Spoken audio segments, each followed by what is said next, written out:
The Cincinnati Reds and the Los Angeles Dodgers, a rivalry renewed, a study in contrasts. The Reds ran away with the Central Division title, then eased through the remainder of the season.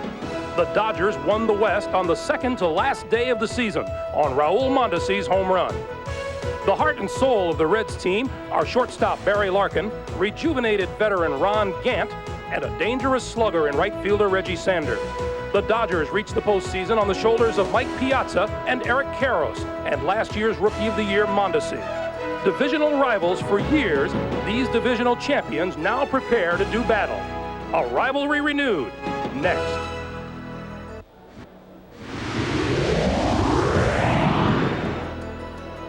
Welcome to the second season.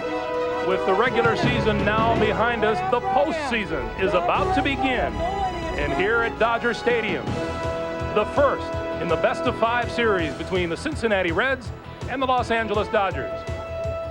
Good evening, everyone, and welcome to Dodger Stadium here in Los Angeles. Along with Joe Morgan, I'm Greg Gumbel. We talked about renewed rivalry. The Reds and the Dodgers are exactly that. Joe Morgan, you were a member of the Big Red Machine that won 2 World Series championships. Then along came Tom Lasorda and the Dodgers and began issuing challenges. Well, the Reds were such a force in the National League West that when Tommy Lasorda took over, he made a statement. He said, "We're going to hate the Reds." In fact, Greg, he would not allow his players or their wives to wear anything red to the ballpark or on the team playing. These guys come out of different divisions now. It wasn't the case when you were playing. No, it was a rivalry then was to get out of the West and into postseason play. Now they're fighting for a divisional title. Let's talk a little bit about momentum here. Now, the Cincinnati Reds clinched early, then lost 18 of their last 31 games, while the Dodgers had to go down to the wire. And in fact, last Saturday night, Raul Mondesi hit this home run at San Diego, which clinched the pennant or the division for the Dodgers, and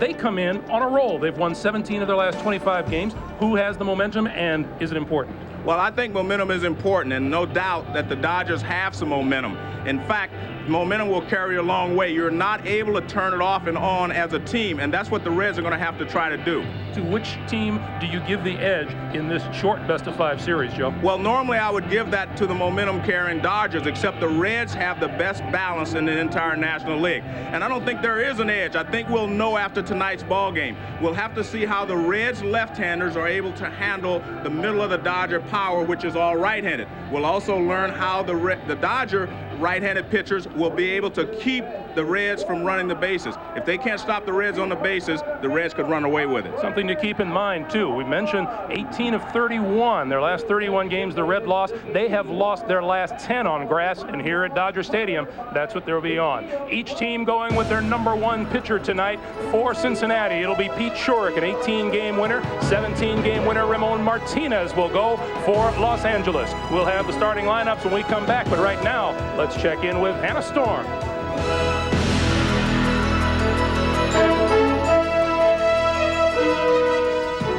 Hi everybody, I'm Hannah Storm. Welcome to the 1995 Division Series.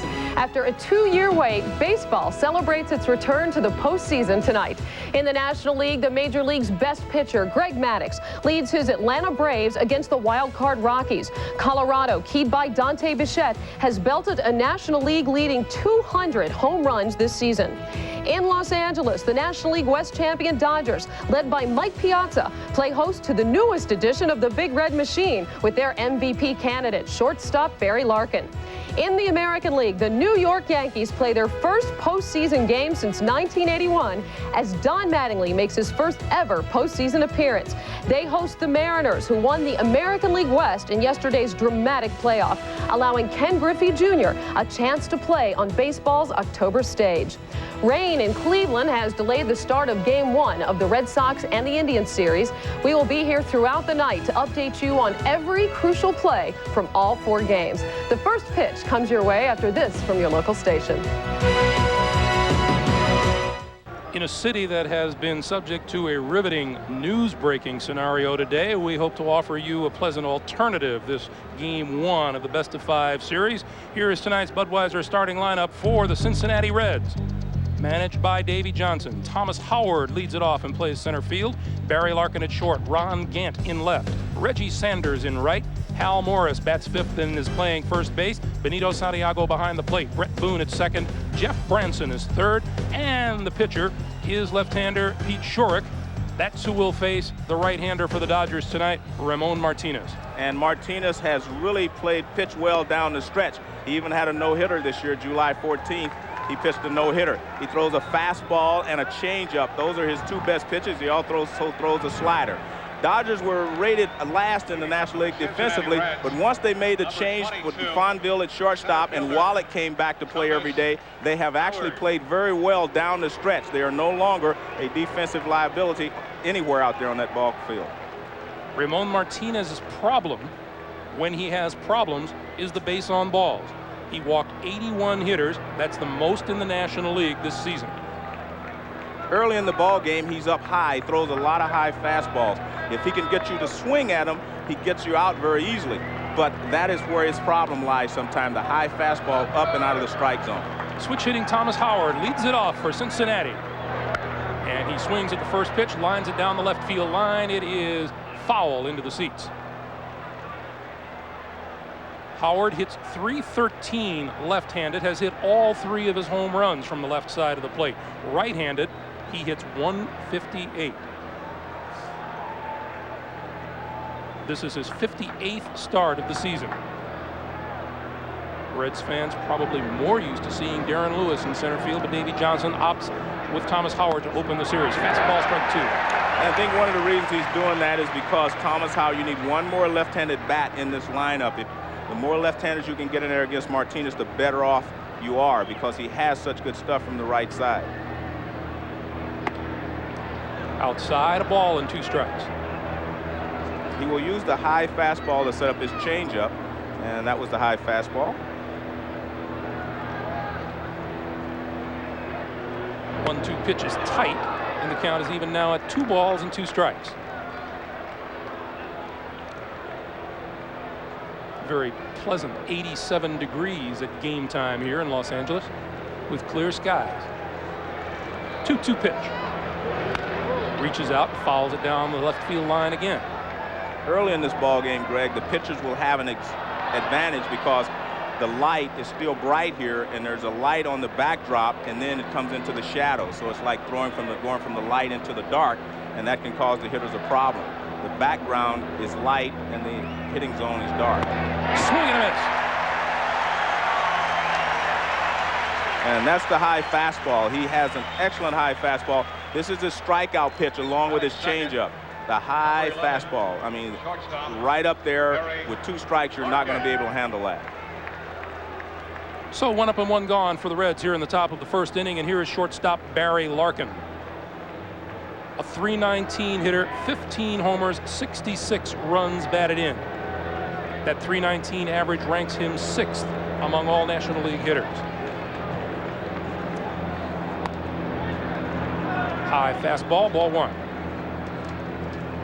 If you can lay off the high fastball in the early innings, you can have some success against Martinez.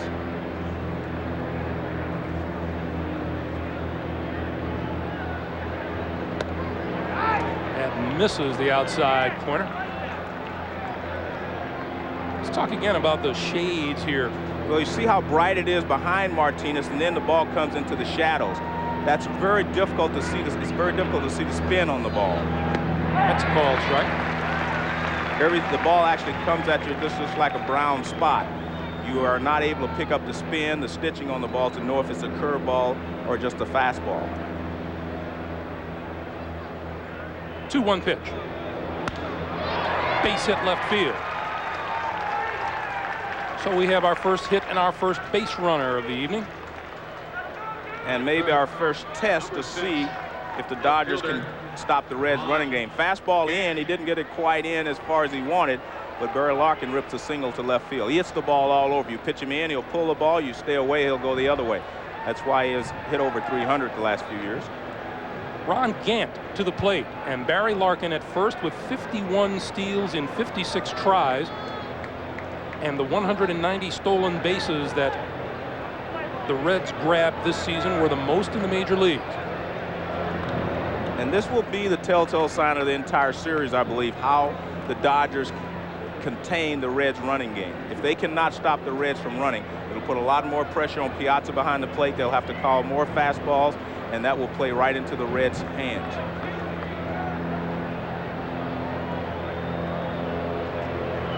Fakes the break. The pitch misses.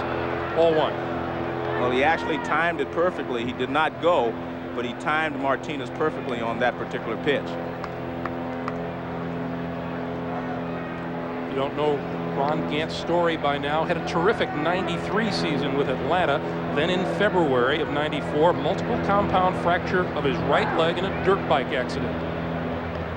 The Braves relieved themselves of most of his salary. They only had to pay about $800,000 of his $5 million contract by releasing him. He didn't play while rehabbing entirely the 94 season. Signed as a free agent with Cincinnati and has had a terrific season. That one's high. 2 balls, no strikes.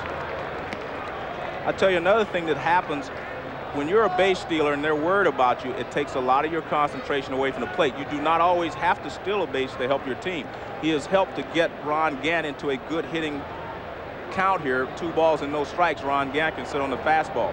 I don't think you'll see Barry Larkin take off this pitch. He'll probably let Gant go ahead and take his shot at it.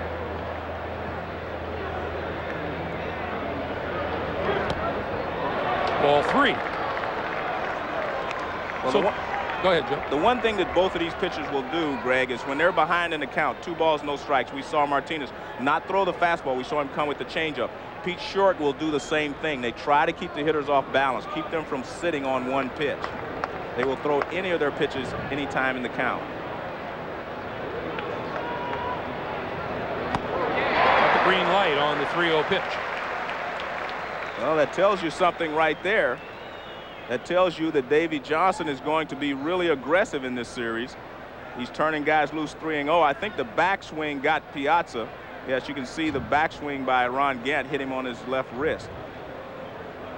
A catcher does take bruises and gets a lot. They get a lot of bumps and bruises throughout the season.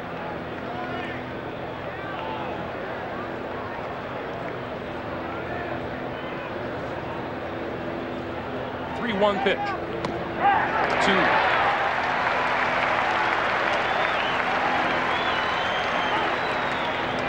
Good fastball on the outside corner. Gant was looking for something that he could drive out of the ballpark, and watch how he hits the target right on the outside corner. No doubt you will see Barry Larkin take off on this pitch. Gant susceptible to the strikeout. Struck out 108 times during the regular season.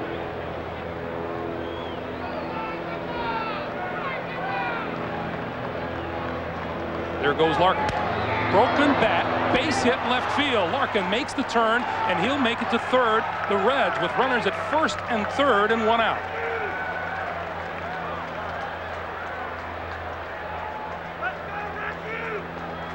So right away, Cincinnati has something going in the top of the first inning. Well, that's the speed of the Reds. Even though that ball was a base hit to left field, Larkin was still able to get around to third base.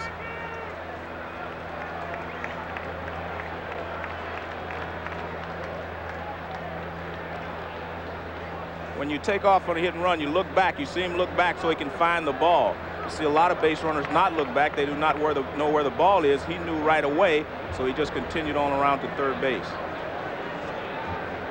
Larkin has always been a smart base runner. Reds with Larkin at third, Ron Gant at first, and here is Reggie Sanders. 99 runs batted in on the season. 28 home runs.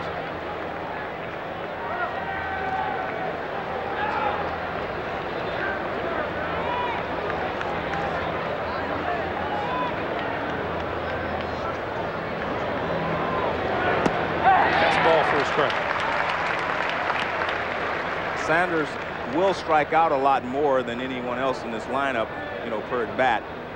He has struck out 122 times this season in 133 games. So that is exactly what Martinez will be trying to go for here. He will go for the strikeout. And Sanders steps out. Gant has 23 of those 190 steals for the Reds. He's over at first.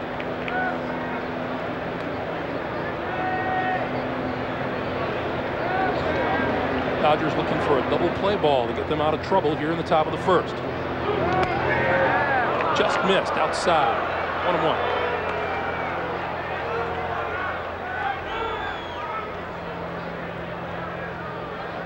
Dodger manager Tommy Lasorda on the left. Dave Wallace, Dodger pitching coach, getting his words of wisdom.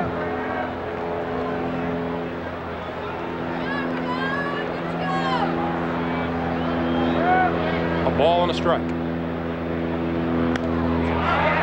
Popped up behind the plate. Piazza will have a play.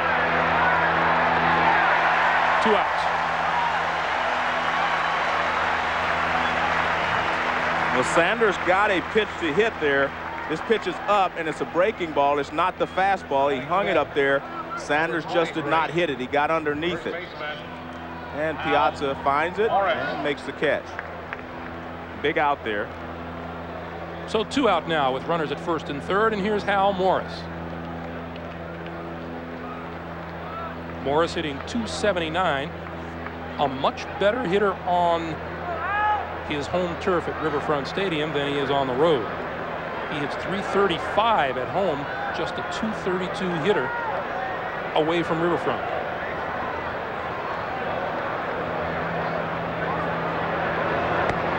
It's at strike 1.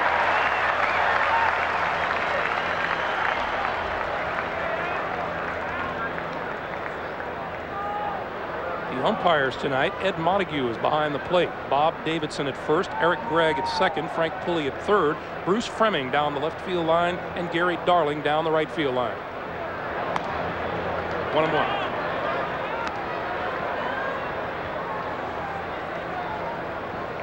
.216 batting average with runners in scoring position doesn't bode well for Morris here.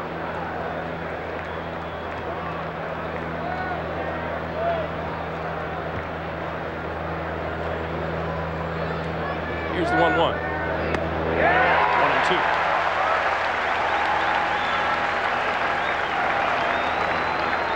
It appears that Morris is looking for the fastball in. They must have pitched him in earlier this season, but Martinez has drilled the outside corner with 2 fastballs. He's 1 pitch away from getting out of this first inning jam. Crowd offers encouragement. 1-2 pitch, runner goes from first, line to left center field. Roberto Kelly on the run, Butler on the run, it bounces. 2 runs will score. Morris into second with a double, and the Reds lead 2-0.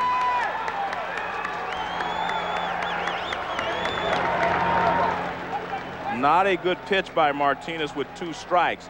What he did, he was trying to come inside, and he did not get the ball inside. He had painted the outside corner with 2 fastballs to get ahead. This pitch, look at that, right over the middle of the plate, and he drives it up the gap in left center field. No chance for Kelly or Butler to make the play. 26 2-base hits for Hal Morris, and the Reds lead at 2-0. And here's Benito Santiago, the Reds catcher.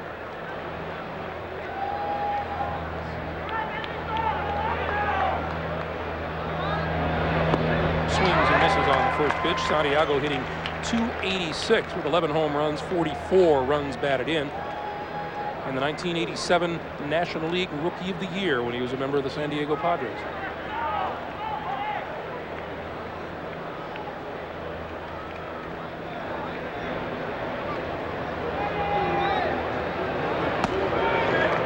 Fastball too high.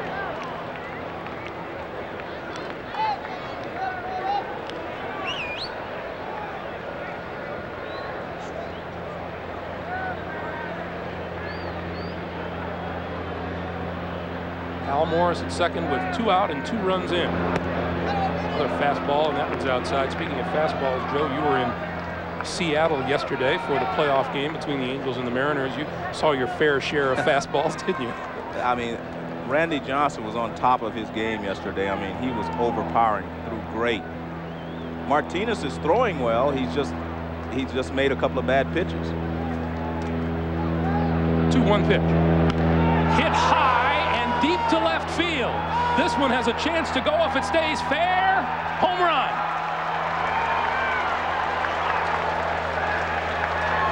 Hanging breaking ball.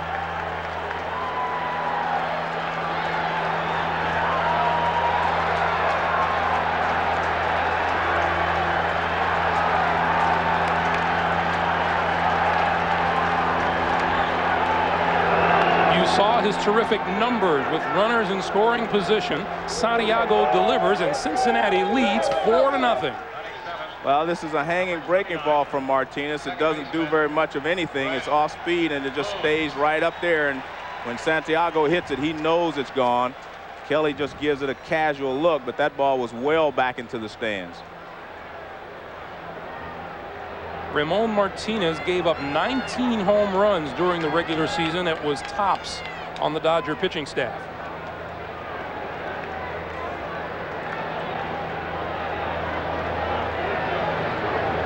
So here's Brett Boone, and that's ball one. Not much action yet in the Dodger bullpen. They haven't even started to throw, and I think the reason for that is Martinez is throwing the ball well. He is just making too many mistakes. Fastball high, 2-0. So Benito Santiago.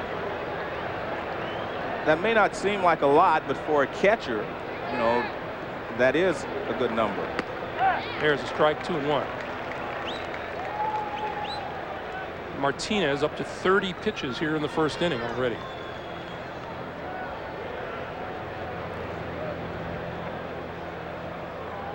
The 2-1 pitch was up high, and he fouled it back.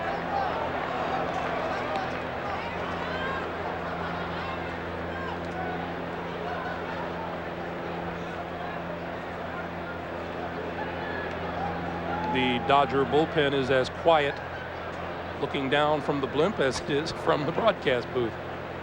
2-2 pitch. Fouled off.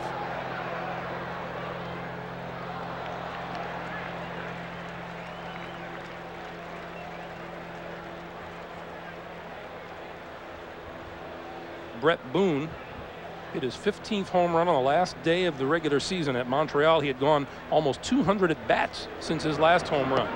Swing and a miss. So Martinez strikes out 2 in the inning, but the Reds deliver 4 in the first, including a 2-run shot by Benito Santiago. We'll go to the last of the first. 4-0 Cincy. It's Budweiser starting lineup for the Los Angeles Dodgers. Brett Butler leads it off in center field. Chad Fonville, the shortstop, hits second. Mike Piazza is third. First baseman Eric Karros, the cleanup hitter. Tim Wallach at third. Raul Mondesi in right. Delino DeShields, the second baseman. Left fielder Roberto Kelly hits eighth. And the pitcher Ramon Martinez. They will face left-hander Pete Shurek. And Pete Shurek, one of the better left-handers in the league, has a good fastball, a great curveball, and a changeup. If he's getting his curveball over, it's going to be very difficult for the Dodgers to handle it. And let's take a look at the Reds defense. This is probably the best defense in the National League, statistically at least, and they're strong right up the middle. Barry Larkin and Brett Boone, two very good defensive players. Barry Larkin has won a couple of Gold Gloves, and Brett Boone is looking to win his first one this year. Here's Brett Butler in the lineup with a .299 average on the last day of the regular season, singled in his first at bat, and was promptly removed with a .300 average for the season. High and tight, ball one.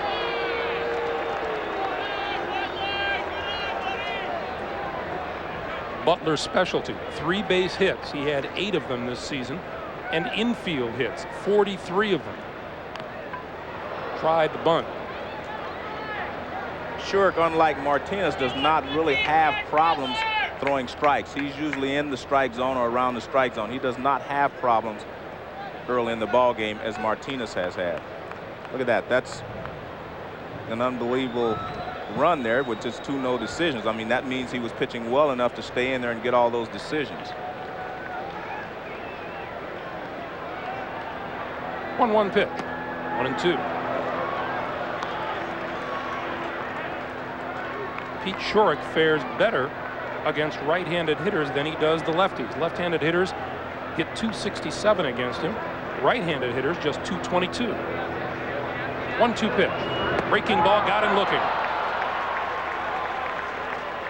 So Butler is out on strikes, and we'll take the moment to remind you this 1995 Divisional Series game is brought to you by Chevrolet. The cars and trucks 36 million people depend on every day.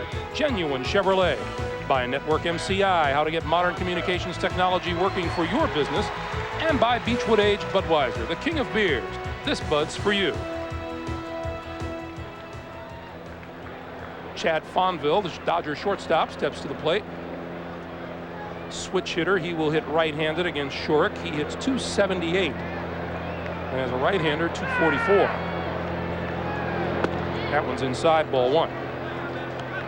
Oh, he saw the great curveball from Shurik when he struck out Butler. Again, if he can throw that pitch for strikes tonight, the Dodger right-handers are going to have a problem with him. That one's too low, and the count is 2 balls and no strikes. Fonville was not a starter when this season began. Jose Offerman was the starting shortstop, but Offerman, with 35 errors at short, was promptly removed in favor of Fonville, who has given them a better job at shortstop. Well, he's helped stabilize the entire Dodger defense because he and Wallach on the left side have done a great job. And they were having problems there early when Wallach was out. Towards short, Larkin to Morris, 2 out.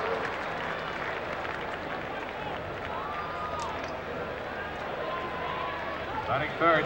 And here's Number Mike Piazza. 31. Let's go back first to Fonville.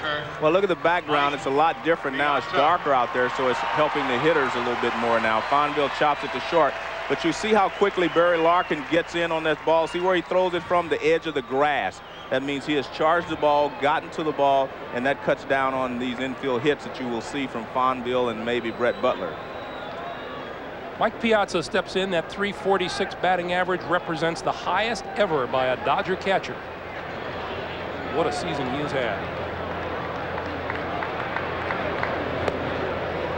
Ball 1.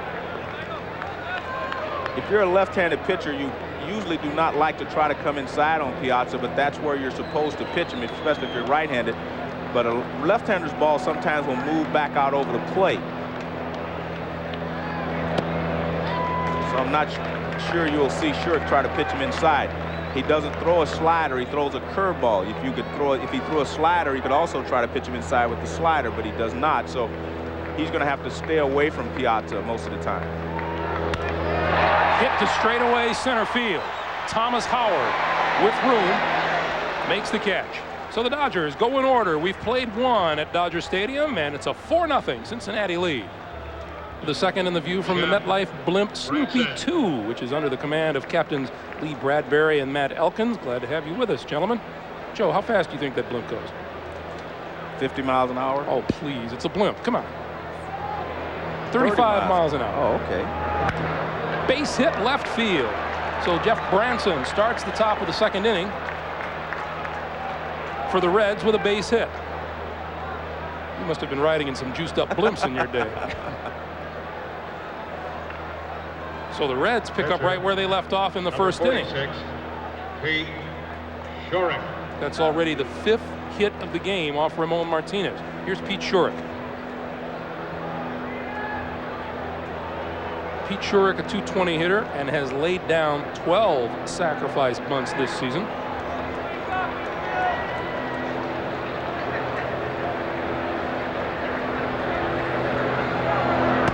Takes it high. Pete Shurik in his first start as a Cincinnati Red was against these Dodgers and hit his first major league home run off Ramon Martinez.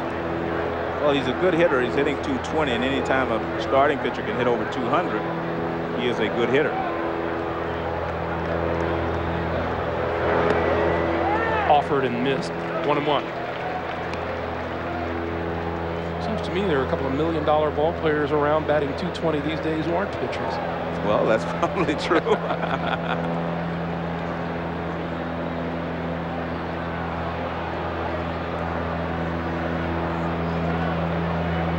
Branson is at first, nobody out.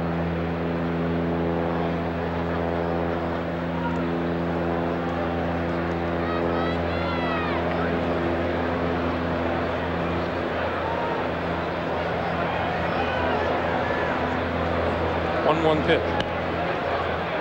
Back to Martinez, looks at second, goes to first. The sacrifice works, and we'll go to the top of the order, and as the action continues, we'll check in with Hannah Storm. Greg, strange play from the Atlanta-Colorado game. Top of the second, Ryan Klesko grounds one off the leg of Kevin Ritz. Then Ritz's throw to first is wild, so Klesko is safe. But the umpire rules that Klesko started turning towards second. He is tagged out by Galarraga. David Justice is stranded at third. And as Klesko and Bobby Cox argue, it is to no avail, as this play cost the Braves a scoring chance. It's scoreless in the second. Greg and Joe. All right, Hannah, thank you. Thomas Howard takes the pitch inside, ball one. Howard went down swinging to start the game.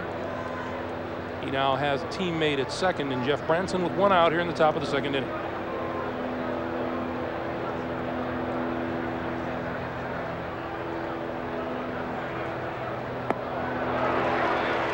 One and one. Well, he's been able to throw the changeup over the plate to Thomas Howard, and he's had him out front, and then he throws the fastball by him. I think you're going to see Martinez go to the changeup more now that he's given up, 5 base hits in the first inning and a third.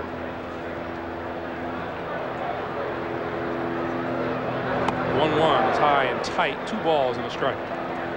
Well, technically speaking, the Reds have a home field advantage in this, but it doesn't seem to me that it's necessarily an advantage to play the first 2 on the road and the next 3 at home, especially if you happen to lose one of those games on the road. Well, I think if you're the better team, you would rather start on the road, because all you say there is, oh, I want to split.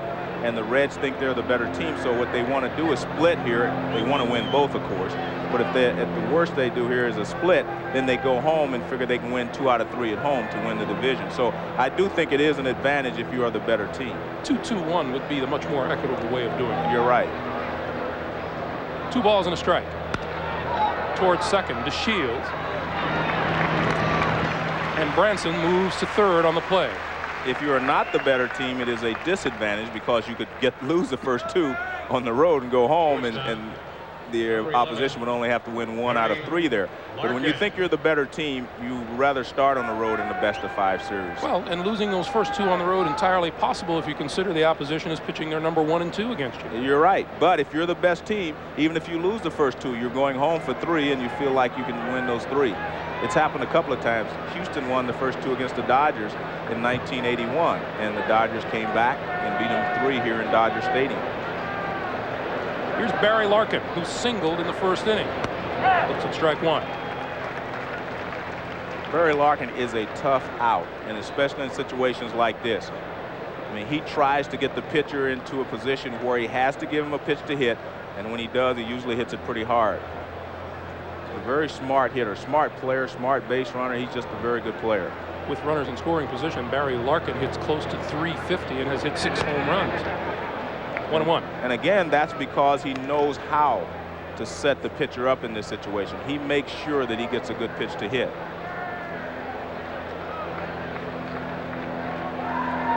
Yeah, look at that. Barry Larkin, Mike Piazza, Bichette. And remember, all of those players hit 340 and above. 1-1 pitch outside corner, 1-2. Interesting to hear you say how Barry Larkin knows how to set a pitcher up, when most times you're thinking about these pitcher-batter situations, it's the other way around. Well, yeah, that's true in a lot of cases, but a smart hitter can set the pitcher up by leaning one way or the other on a certain pitch and then going back out there to get that pitch. Went fishing for an outside pitch, and Martinez escapes further damage. 4-0 Cincinnati. We go to the bottom of the second.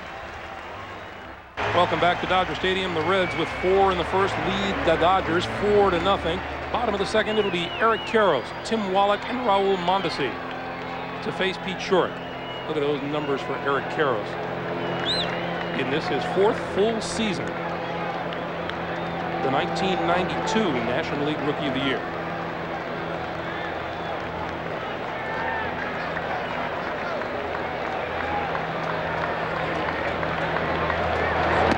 Looks at strike 1. I talked with Eric before the game and asked him what he expects from Pete Shorrock tonight. He likes to come in on me, usually off the plate, and try and get me to swing at some of those pitches, and then the soft stuff away. And he doesn't like to throw too many balls down the middle of the plate, so you can't be looking for anything there. And you just got to hope that when he does come inside, make him throw it for a strike, because if he does come in and he's over the plate, you can get him. But if he's off the plate and you're swinging at it, it's pretty tough. Nothing tough about that one. A base hit up the middle for Karros, and the first hit of the night off Shurik. But that was exactly what he just talked about. He said he tried to come in, and you got to make sure it's a strike. He comes in, but he gets it over the plate, and he lines it into center field. He said if he comes over the plate, you can get him. And that's exactly what he did right there. That's why I'm telling you, some of these hitters know what they're doing. See, now they're coming in, but he gets a strike on the inside part of the plate, and he hits it. He said he tries to come in off the plate bad, and when he does that, he causes you a problem. But if he comes over the plate inside corner with a strike, you can get him. I love that statement, Joe, because the other part of the equation is some of them don't know what they're doing. You're right. Here's Tim Wallach. I mean, they do not. I mean, and that's why there are smart hitters and there are other guys. Tim Wallach, his 3rd season with the Dodgers, his 16th in the major leagues.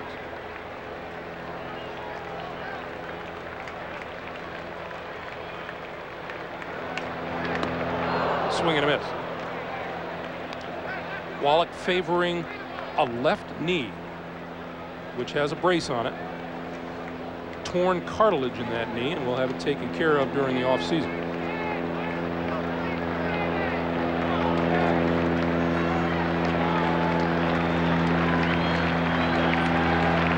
I said torn cartilage, I meant torn ligament. 0-2 pitch. He would prefer for it to be cartilage. Yes, I'm sure he would. Tim Wallach probably has some serious decisions to make about that, because it's hard to believe Tim Wallach's 38 years old.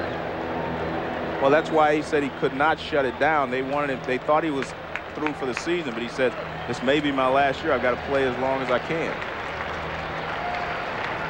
1-2 pitch. Outside, 2-2. Wallach will be followed by Raul Mondesi and then Delino DeShields. Wallach with a brace on his left knee, Mondesi with one on his right knee, the result of an injury in San Diego on Friday night.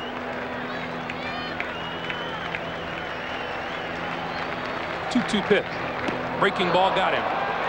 Beautiful curveball, and as I said at the beginning, if he can get that curveball over, the right-handers will have a problem with him. He threw him a fastball away the pitch before. Now this curveball gets him 2 ways. He fools him with the speed, and that is a beautiful break. So this ball starts in the strike zone, and then it's way out of the strike zone by the time it gets to home plate. Saw the hitch in Wallach's stride, and that's the giveaway on the speed of the pitch. Exactly. Curveballs can get you speed-wise or the break, and he has a good one. He gets you both ways. Raul Mondesi, and there is the knee, which he injured Friday night, came back Saturday night to hit a decisive home run that helped the Dodgers clinch the National League West.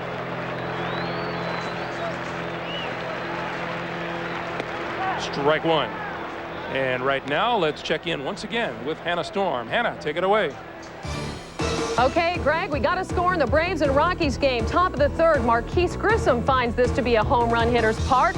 Off Kevin Ritz, the Rockies starter, over the wall in dead center field. It's a solo shot. Grissom only had 12 home runs in the regular season, but a homer tonight gets the Braves and Maddox on the board with a 1-0 lead. Greg and Joe. Yeah, thank you. Any place but Colorado, and I'd say that may be enough for Greg Maddox. But I think in Colorado, the Rockies will score some runs. Awfully excited about their baseball in the Rocky Mountains. 1 ball and 1 strike. The count on Raul Mondesi. Eric Karros at first with 1 out in the bottom of the 2nd. 4-0 Reds. 1-2. Well, Mondesi is a free swinger, so he will chase a lot of bad pitches out of the strike zone. In fact, that's how you try to pitch him. This pitch here never starts in the strike zone. He's just an aggressive hitter, but that aggressiveness is also what makes him a good hitter. I think he's going to be a much better hitter when he learns to tone that aggressiveness down a little bit and make sure he gets strikes to hit.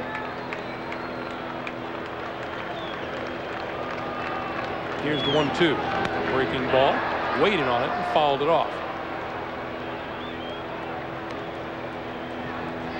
Pete Shurik's an interesting story. This is his 2nd season with Cincinnati. He had a full season with the Mets, and by his own admission, he and manager Dallas Green didn't click. They waived him, and the Reds claimed him on waivers in April of 1994. That's a bargain. That's a real bargain. To be released by the Mets, and now you're playing in the divisional championship with the Reds, and you're their top winning pitcher for the season. But Shurik also says that he wasn't pitching and devoting his best to what he was doing with the Mets, and really doesn't blame Dallas Green for making the decision he made.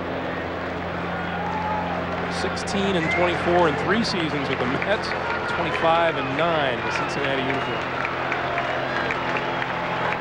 Here's the 1-2 pitch. Outside, 2-2. I like to hear a player take some of the blame, you know, not blame everything on someone else, because you are the one that's throwing the baseball. You are the one that's hitting in the batter's box. You know, you're the one that's doing it, so I think you need to take the blame if you're going to take the credit as well.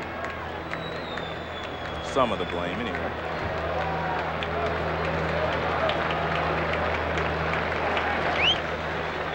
Dodgers need runs. They're down 4 here in the bottom of the 2nd inning. 2-2 pitch, off speed again. Beautiful changeup. So 2 straight strikeouts by Pete Shurik. Second The baseman. curveball got Wallach. This is a 14. straight changeup. See, just the Delano motion fools him. Shields. He's way out in front of this. See, he swings before the ball gets there. That's what a good changeup does for you. And to have a good changeup, you have to have real good arm speed. You can't slow down your arm because the hitter will be able to see it. Shurik has real good arm speed with his changeup. So 2 out now and a runner at first, and here's Delano DeShields. .256 hitter with 8 home runs, 37 runs batted in, and a base hit to left field. Karros will stop at second.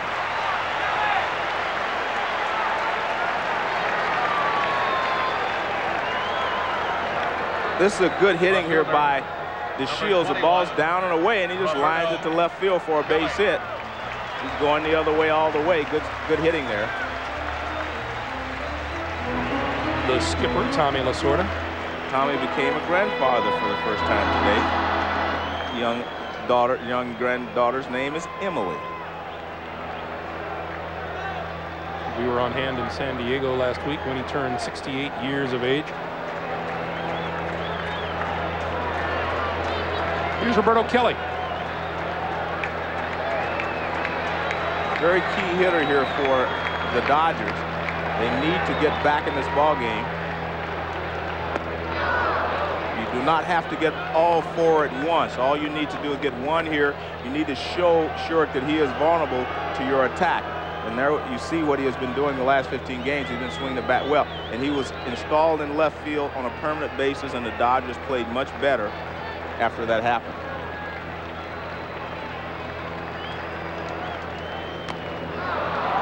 Got a pitch up high and fouled it back into Santiago's mitt. 0-2. One thing you can't do against Pete Shurik is swing at a lot of bad pitches. Whether that's the changeup in the dirt he swung at the first pitch, or the fastball up and out of the strike zone. If you do not make him throw strikes, you will never hit him. Lifetime against Shurik, Roberto Kelly is just 3 out of 17. 0-2 pitch. Came inside, broken bat down to third. The play at second is in time, and the Dodgers strand 2. We've played 2 complete at Dodger Stadium. The Reds 4, the Dodgers nothing. Nothing Reds as we move to the 3rd inning. And this reminder, Thursday's a travel day in the division series. Check out the most watched night on television. Must-see TV, NBC Thursday. All new episodes of Friends, The Single Guy, Seinfeld, Caroline in the City, and the biggest drama hit on television, ER. They don't call it must-see TV for nothing, Joe. You can catch all the new episodes, NBC Thursday. Top of the 3rd inning, 3, 4, and 5 hitters in Davey Johnson's lineup. Ron Gant, Reggie Sanders, and Hal Morris to face Ramon Martinez. The Reds, 4 runs, 5 hits, no errors. The Dodgers, no runs, 2 hits, and no errors. Martinez starts him off with a breaking ball. Well, this is the 2nd time around. You see he had not thrown a curveball the entire ball game, and he threw a curveball to Ron Gant. He wants to show them something different this time around. And that one's down the middle, 1-1. Let's take a look at his strength of Martinez. The changeup he will throw and try to get out of trouble with it. But he has to mix his pitches better. He can't just rely on the changeup if he gets in trouble. Here's a fastball that missed, 2 balls and a strike. And we saw in the 1st inning, he really tried to throw his way out of trouble, and he just made a couple of mistakes. He hung a breaking ball to Santiago, and he hung a changeup up there to Hal Morris. Ball 3.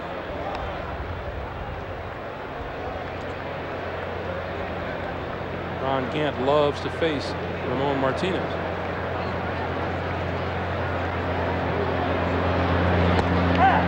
Count's full now, 3 balls and 2 strikes. Ron Gant is what you call a zone hitter. He will look for a ball in a certain zone.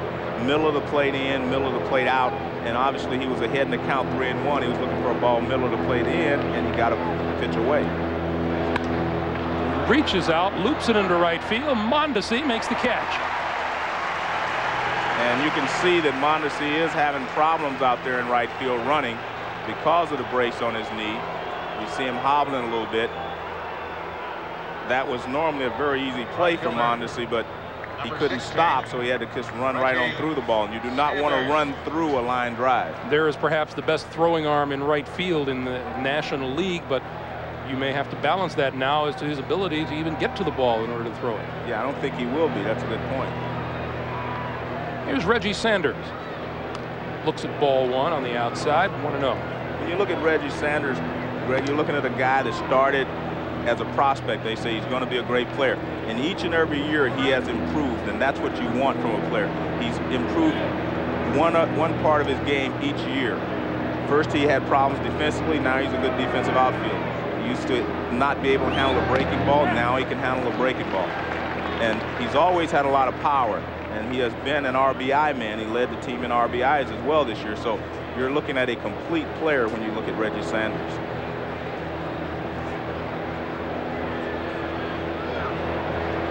A ball and a strike. Down to third. Wallach across the diamond for the second out of the inning.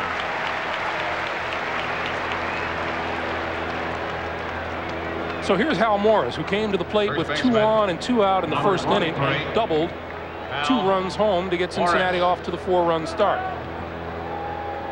And he was the key hitter in that inning because Martinez got ahead of him 0-2. And then he made a bad pitch, and he gave up 2 runs. Then he followed with another bad pitch to Santiago for a 2-run homer. So 2 bad pitches in a row to 2 hitters in a row really has gotten him into a 4-0 deficit here. Morris fought that one off on the inside, 0-1. We've seen Hal Morris on a number of occasions. Goes to the opposite field very well, a spray hitter. 1-1. When you watch him hit, he just reminds you of the guy back home that plays on the softball team. He kind of runs up to hit the softball. You know, you pitch the softball underhand. Watch his feet. He moves his feet around. He does everything before the pitch. A lot of movement. No batting coach in the world is going to advocate that. No, watch his feet. Look at him. Both of them will move. Look at that. He runs up and then swings. I mean, that's that's tough to do. 1-2 pitch. But he's got 2 hits and 2 at-bats. Base hit left field.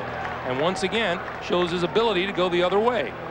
He has always been a good hitter. I mean, he's hit well in all the minor league stops and in the big leagues. And anytime you get the ball up on him, you're asking for trouble. That was a changeup, up and out over the plate, and he just went the other way, as you said. That's the way he hits. Joe, most people talk about balance in the batter's box. How can you maintain balance when your feet are moving? Well, it's tough, and that's why you have to have great hand-eye coordination, which he does have, in order to do that. Normally, you want as little amount of movement as possible in the batter's box because that keeps your head still. But look at his feet there. He picks it up, sets it down, then he strides, then he moves it. I mean, he's moving all around in the batter's box. You're right. Hitting instructors will say, you can't hit that way, kid, but he's proven that you can. You can set that stuff to music. Yes.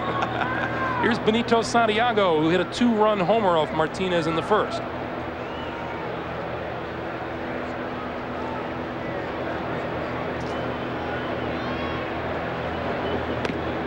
Martinez misses outside, 1-0.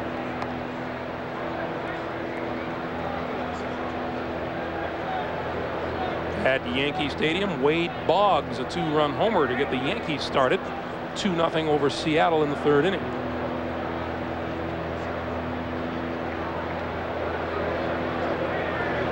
1-0 pitch is in there, 1-1. You have to wonder, How prepared do you think the Seattle Mariners are to play after having played yesterday and then the long flight back across country to the east? They were due to arrive in New York at 3 a.m. this morning and then had to play a game at 8 o'clock. But I tell you what, they didn't mind the flight. Better than watching at home. You're right. 1-1 the count. 2-1.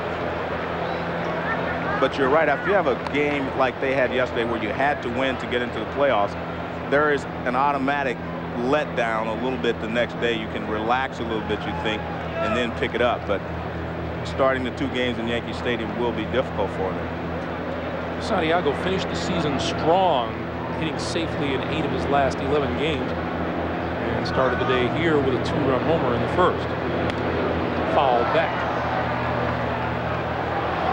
2 balls, 2 strikes. There's Pete Shorrock in the dugout.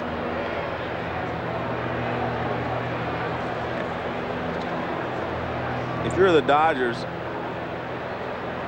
you figure that you're going to have to get to Shorrock in the next 2 innings to make this a good ball game, because you can't expect Martinez to pitch a shutout the rest of the way, so you're going to have to score some runs. So I think it's important in the next 2 innings for the Dodgers to get back in this game. And Martinez had the heavy pitch load in the first inning, too. That fastball misses, and the count is full now to Santiago at 3-2. And Hal Morris will be on the run from first with 2 out and the count full. There's Ismael Valdez, who is slated to go for the Dodgers here tomorrow against left-hander John Smiley of the Reds.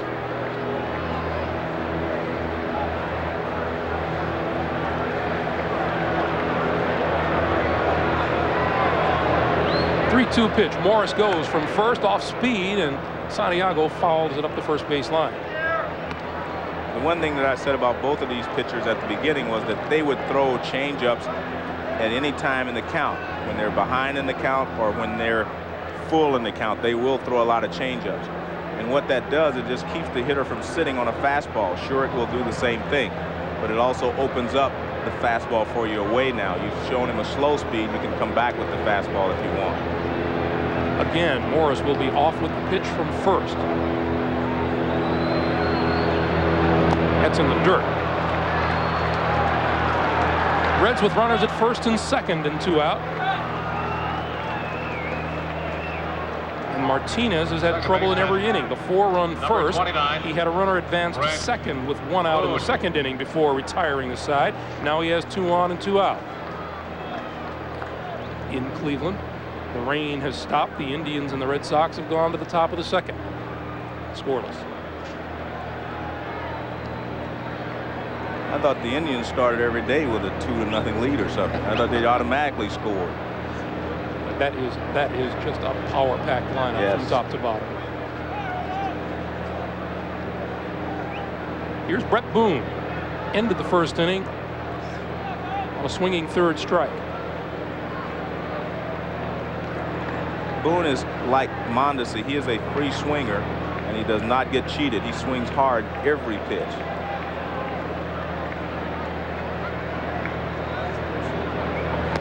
Fastball on the outside corner, strike 1. Boone, 228 with runners at second and or third. Morris is at second, Santiago at first.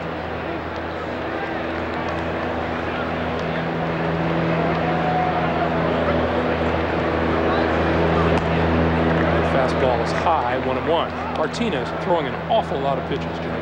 Yes, he's throwing well, but he's throwing too many pitches to last for a long time. And you have to feel like if he has to throw this many pitches when he has his best up, by the time they get to the 4th or 5th inning, he's not going to have that same fastball. Pitching coach Dave Wallace keeping an eye. Hit in the air, left field. Roberto Kelly makes the catch. Martinez has thrown 68 pitches. We are halfway through the 3rd. 4-0 Reds. Dodgers in a moment. First, this update from Yankee Stadium. Bottom of the 3rd, Wade Boggs at the plate. He missed the last 3 games with a strained hamstring and comes up and hits a 2-run home run off Mariners starter Chris Bosio. He only had 5 home runs all season, gave the Yanks a 2-0 lead. But then, leading off the 4th, Ken Griffey Jr., 1-2 count, and he takes David Cone deep off the upper deck in right field to pull the Mariners within 1. That's where things stand now. Let's get back to Greg and Joe. All right, Hannah, thank you. I think Junior's got the postseason fever, don't you think? Yes, he was very excited about playing in yesterday's ball game.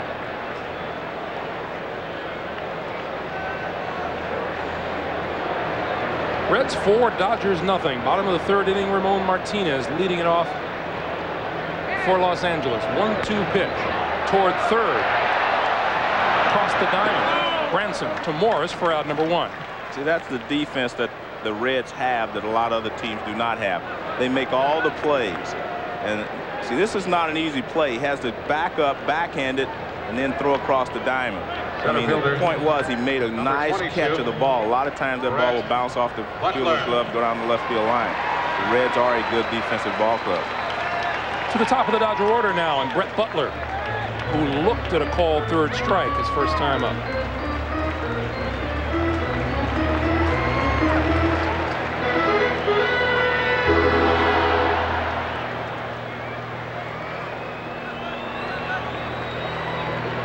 You know, not to say, Joe, that there aren't a lot of guys who enjoy playing the game. I'm sure there are, but Brett Butler hard, but right at second baseman Brett Boone for out number 2. It's just that Ken Griffey looks like he's having so much more fun than everybody else. You're right. I mean, that's exactly what I think of when I see him play the game. He's having fun.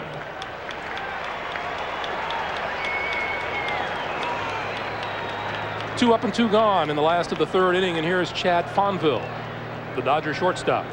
Quick note, Greg, the pitching helps the Cincinnati defense. They were playing Brett Butler to pull, so he pitched him inside. He got the ball inside. He hit the ball hard, but they're already there. Pitching helps your defense. If they can pitch to where you were forcing them to, you want them to hit the ball, then you're in good shape, and that's what the Reds pitchers do well. Look at how tight Morris at first, Branson at 3rd are in on Fonville. Fonville swinging. Morris now backing up, as is Branson at 3rd, with a 2-strike count. No balls, 2 strikes now on Fonville.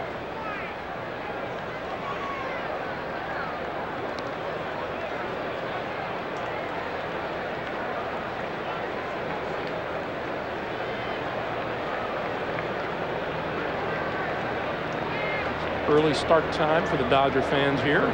Stands are slowly filled up. Strike 3 call. Fonville looks at a call, 3rd strike. We've played 3, 4-0 Reds, and we'll continue after this from your local station. Greg Gumbel, welcome back to Dodger Stadium for the start of the 4th inning. Jeff Branson, Pete Shorrock, and then the top of the order with Thomas Howard, and there's ball 1. Reds with 4 runs in the 1st inning, a 2-run double by Hal Morris, a 2-run homer by Benito Santiago.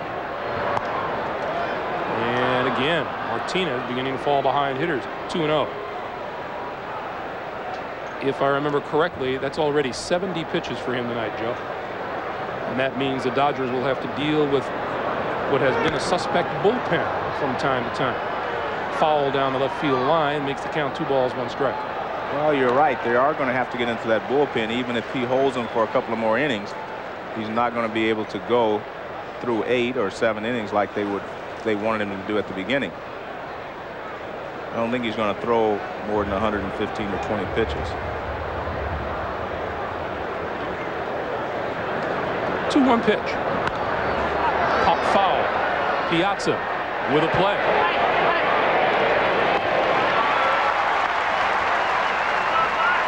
One out. We'll take this opportunity to tell you this 1995 Division Series game is brought to you by Buick and your local dealers. The new symbol for quality in America. By Beechwood Aged Budweiser, the king of beers. This Bud's for you. And by the makers of Advil. Dusky Hollywood, California. It is dusk. I guess you could call this dusk. Yes. Did you ever grow up wondering when is dusk? This is dusk. We're in dusk, Joe. Pete Shorrock swinging and fouling it back, 0-1.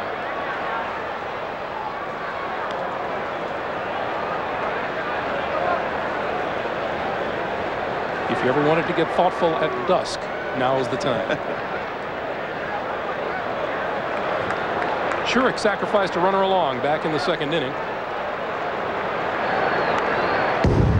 He's now down in the count, no balls and 2 strikes, and doesn't get cheated with the bat in his hand. You're right. Well, he's a good hitter, as I said. He's hitting .220, and that's a good average for a pitcher. And as you made the point, pretty good average for some everyday players.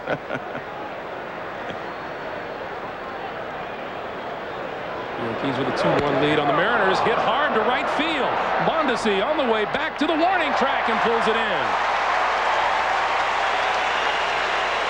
Enough said about Mr. Shurik's hitting ability. Well, when he hit that ball, he thought it was going to be over Mondesi's head, and so did I. The ball did not carry well after it got out there. I mean, he gets a good swing on this. He thinks it's over his head. Mondesi made a fine play. He went straight back and made the catch. Mentioned before, Pete Shurik homered off Ramon Martinez in his very first start for the Cincinnati Reds. 2 up and 2 gone, and here's Thomas Howard, the leadoff hitter. As he stands in, he is 0 for 2 on the day. High and tight.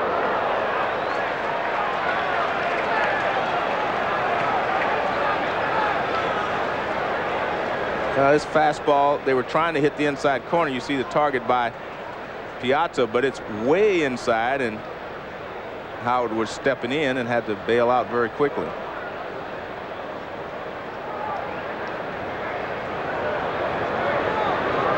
One-0 pitch. Chopped toward the hole and through. And he's going to try for 2. Mondesi guns, and it's off the mark. That's the Red speed for you and the hustle. They know that Mondesi has a bad leg out there and he can't charge the ball as he normally does. So good heads up base running there by Thomas Howard. He chopped that ball to the right side, and I mean, he just hustled out of the box and made it into second base easily. I think DeShields may have been fooled a little bit by this chopper, and it got through a lot faster than he thought it would. Well, DeShields thought that Karros was going to get it, and Karros thought that DeShields was going to get it. And you see, he just hustles right on into second base. Even a good throw would not have had him by Mondesi, because Mondesi is just not getting to the ball quick enough with the bad right knee. So Thomas Howard turns a little chopper into a run-scoring possibility for the Reds. Here's Barry Larkin.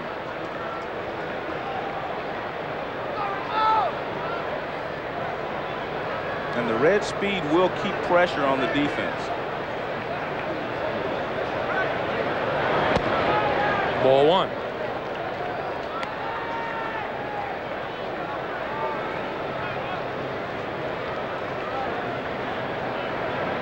Reds now with 4 runs, 7 hits, no errors. The Dodgers, no runs, 2 hits, and no errors. There's Davey Johnson.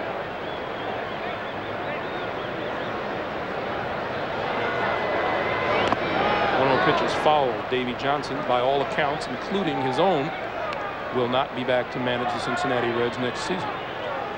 So he is now the former regular season manager of the Reds, right? And the current postseason manager. Yes. Ray Knight, the third base coach, is said to be standing in line, but well, you'd have to wonder, with Sparky Anderson calling it quits in Detroit, if there might be a place for him in Cincinnati. People who will make the decision: Marge Schott, the Reds owner, and next to her, to the left, general manager Jim Bauer.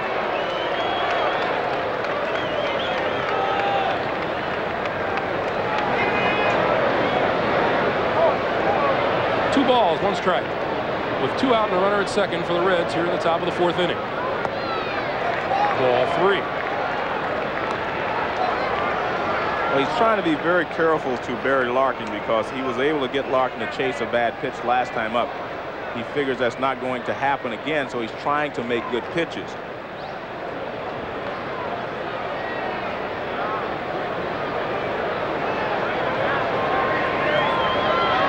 Here's the 3-1 pitch. Ball 4.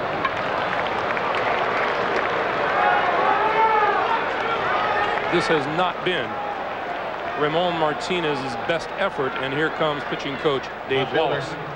Number 6, Ron Gant.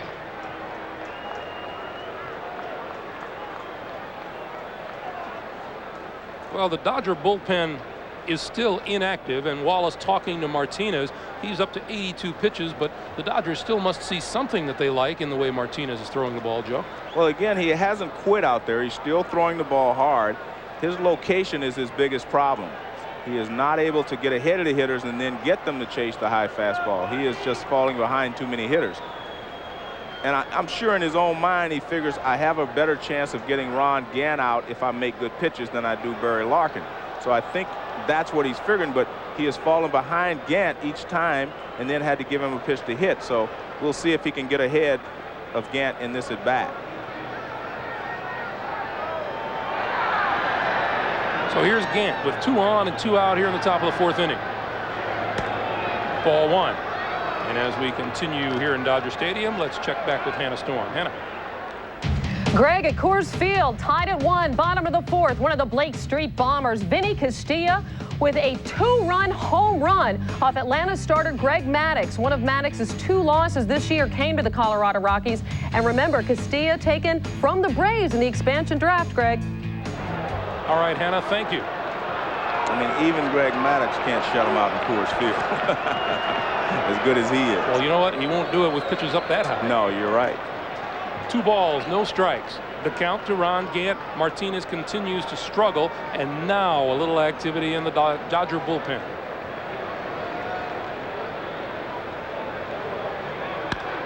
Chopper towards short. Fonville short hops in the force at second. Nice play by Fonville to escape further damage. We'll go to the last of the 4th. 4-0 Cincinnati. The bottom of the 4th. I asked Reds pitching coach Don Gullett, how do you pitch to Mike Piazza? Here's what he said. Well, he certainly, everybody knows he's a tremendous power hitter that hits for an average. So, you know, I think the key to him is stay out of the middle of the plate, to middle out, to middle up is the ball that we think that he drives the most. I think you got to keep the ball tight on him.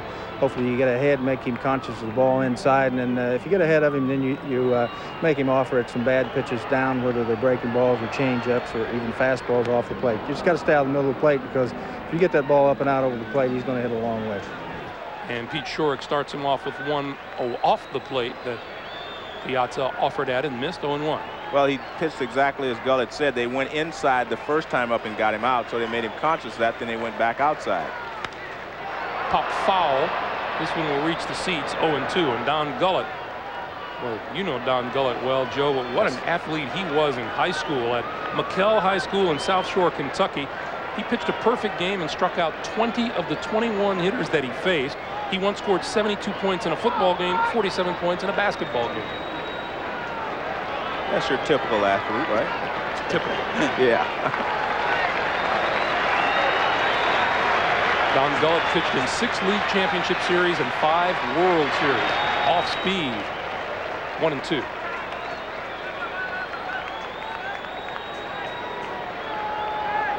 Piazza tonight, a fly ball to center field to end the 1st inning, his only trip to the plate so far. 1-2 pitch. Tight. 2-2. And you see exactly how they're pitching him. Inside with the fastball, away with the off-speed stuff. Gullett didn't want to give you their entire pattern, but that's exactly what they're doing. Inside again. 3 balls, 2 strikes now on Piazza. And I think you'll see him go away with a fastball this time. He will not come back inside when he thinks Piazza may be looking for one inside. The view from our MetLife blimp, Snoopy 2. Full count pitch. Left field and easily playable for Ron Gant.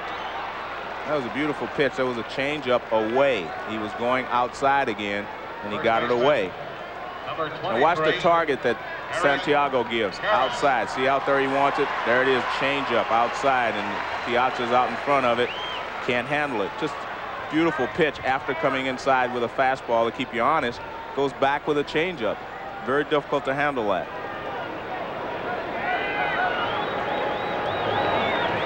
So 1 up and 1 gone in the last of the 4th inning, and here is Eric Karros, who singled to lead off the Dodgers' 2nd inning and was stranded. Pete Shorrock has shut the Dodgers out on 2 hits so far. Most of the time you try to pitch Karros the same way that you pitch Piazza.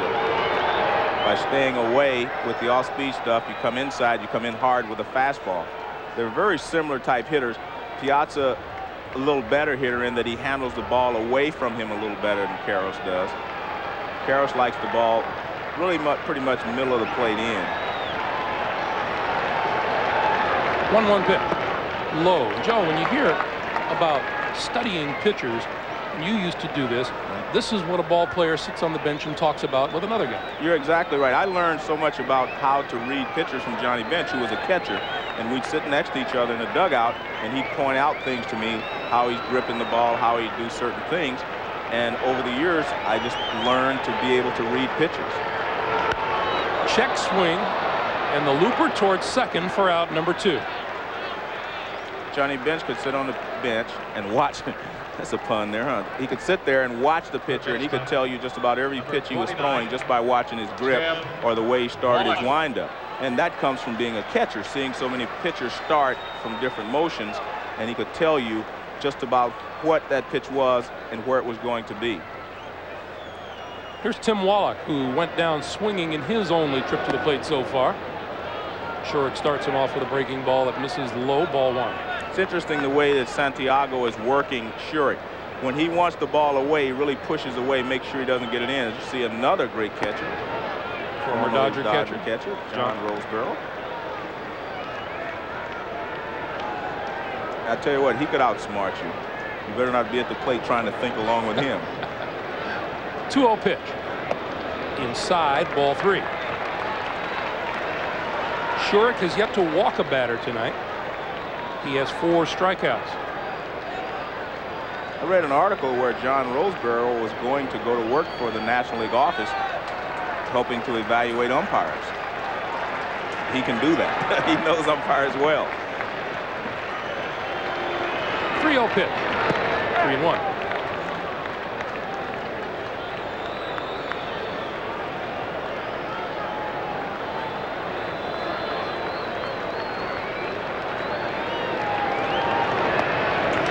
Wallach is on. The first base on balls issued by Shurik tonight. Right fielder. And that'll bring up Raul Mondesi.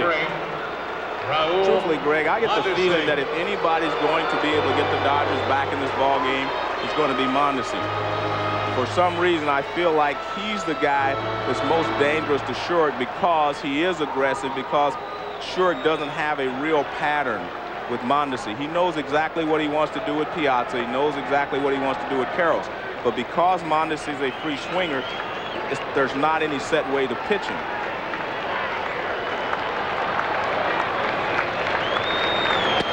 Inside fastball misses. In other words, what you're saying is because he's a free swinger, he's not susceptible to a pattern. Exactly. He's not as disciplined, so therefore he's not going to lay off the pitch you want him to lay off of and swing at the one you want him to swing at.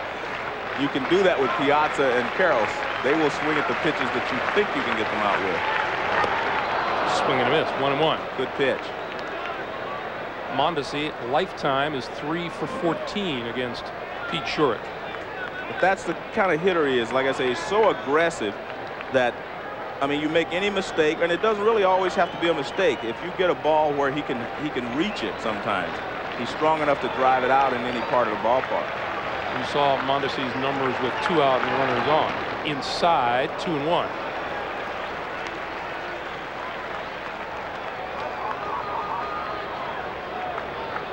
Dodgers went down in order in the first and in the third. In the second, singles by Karros and DeShields bookended a couple of strikeouts, but there was no scoring. Here in the fourth, after 2 out, Wallach is on first with a base on ball. And Dodger fans want some action from Raul Mondesi. 2-ball, 1-strike pitch. In the air, playable in left field. Ron Gant makes the catch. We are 4 complete at Dodger Stadium. The Reds lead it 4-0. Dodger Stadium in a moment, but first the Red Sox get on the board at the Jake. Scoreless game, top of the third. Boston shortstop John Valentin with a 2-run shot off Dennis Martinez to make it 2-0 Red Sox, and Roger Clemens pitching a heck of a game. He's retired the first 9 batters that he has faced. Greg and Joe. All right, Hannah, if form holds true, that should be an awfully high-scoring series, Joe. Yes. Yes. Top of the 5th inning. The Reds send Reggie Sanders, Hal Morris, Benito Santiago to the plate, and a base hit down the left field line. Sanders makes the turn at first, will go for 2. The throw will not get him. It's a stand-up double for Sanders. 36 doubles, the 4th best in the National League during the regular season, and the Reds have a runner aboard and nobody out here in the 5th inning. Well, he hangs a breaking ball again to Sanders. Sanders doesn't get all of it, but he hits it toward the end of the bat down the line. And you can see the speed of the Reds. Sanders, we saw Thomas Howard run a chopper into a double. They will do that to you. The Reds use all of their weapons to score runs. Sanders out at second, nobody out, and again the Dodger bullpen about to get busy. Here's Hal Morris, who has doubled in 2 runs in the first, singled in the 3rd. The man who dances in the batter's box. Base hit right field. Mondesi charges. They will hold Sanders at 3rd as the throw comes in. 2 pitches, 2 hits, and runners at 1st and 3rd for Cincinnati here in the top of the 5th. And both of them hit like rockets, Joe. Yeah, they tried to cross Marsh up and come inside with a cut fastball, but Marsh was looking for a ball that he could pull, so he ripped it to right field. You know, they're like you. They know that he goes the other way well, so they tried to come in. He just ripped the ball to right field. I mean, he is a good hitter. Oh, Hal Moore is showing just how good a hitter he is here tonight. A double to left center, a single to left, and now a sharp line drive single to right. And out of the dugout again comes Dave Wallace. 2 pitchers warming up in the Dodger bullpen. Well, they have not had much time to warm up this inning because they've hit the first 2 pitches. And that's what this visit to the mound is all about. Yeah, they're trying to give them a little time to get loose. The right-hander is Pedro Estacio. The lefty is John Cummings. And there is an absolute town meeting at the mound.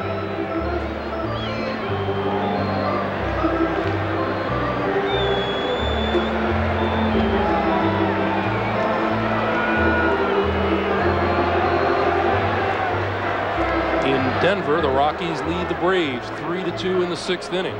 Chipper Jones is homered. The Yankees still holding on to a 2-1 lead on Seattle at Yankee Stadium in the 5th. And in Cleveland, the Red Sox on John Valentin's home run lead Cleveland. Here's Benito Santiago, a 2-run homer in the 1st. He walked in the 3rd. And suddenly, more trouble for the Dodgers. On the first pitch, Santiago fouls it back. So the Reds haven't waited at all on Ramon Martinez here in the 5th inning. Well, once you see a pitcher once or twice, a couple of times in a game, you feel like you know what he's going to do to you. You know what his pitches are doing. You really do not have to wait any longer. They know exactly how he's pitching tonight. He's basically using 2 pitches, the fastball and the changeup. Outside 1-1, and Martinez has pitched well against the Reds this season. 2-0 with a 1.93 earned run average.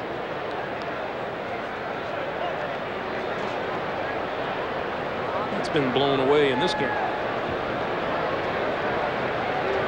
Dodger infield is back. 1-1 to Santiago. In the air to right field. Mondesi down the line, deep enough to get a run home. Morris tags but holds at 1st. Sanders comes across the plate. It's 5-0 Reds.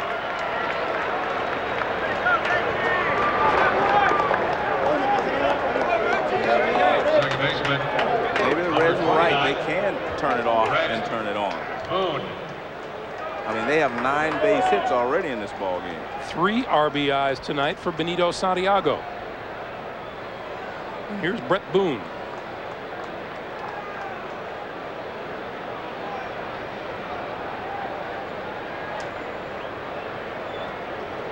The Reds well on their way to accomplishing what they want to accomplish, which is winning at least one here in Dodger Stadium. Exactly.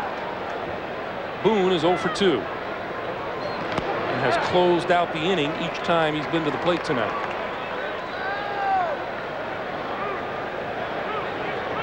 MetLife Blimp teaming up with NBC Sports tonight to provide an aerial view of Dodger Stadium. Snoopy 2 does not require a home base, we're told. He's constantly on the road, logging over 60,000 miles a year. Kind of like you, huh? Doesn't have a home base, constantly on the road. Thank you. 60,000 miles a year. A ball and a strike to Brett Boone.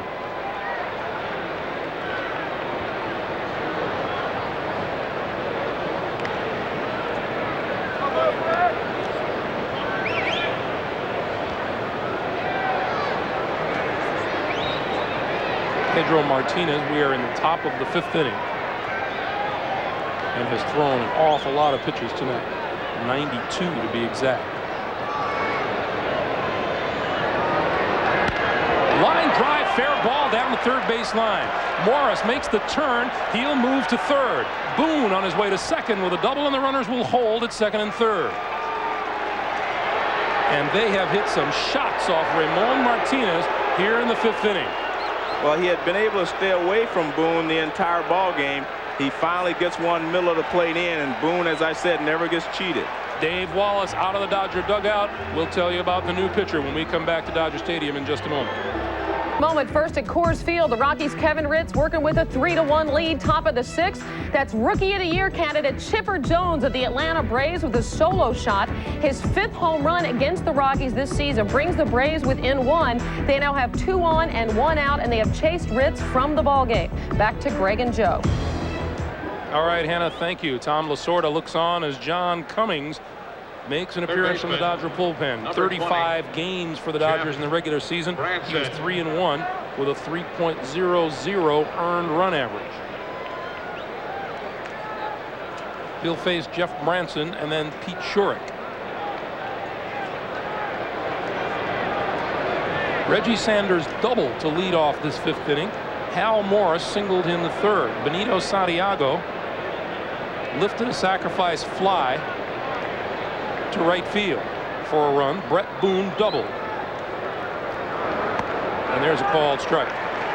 Well, the Dodgers are playing the infield in on the left side and halfway on the right side. You do not have to play all the way in, I don't believe, because Morris does not run that well at third base. So halfway is probably as close as you should come, because otherwise you just open up too big a hole on the right side. Morris is at 3rd. Boone is at 2nd.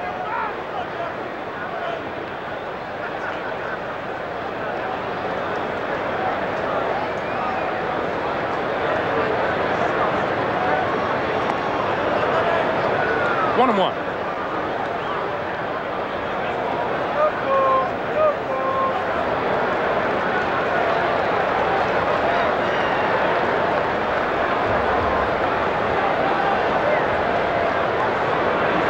Pitch lined into center field. This one's gonna hit and roll. 2 runs come across. Branson holds at second. 2-run double. 7-0 Cincinnati.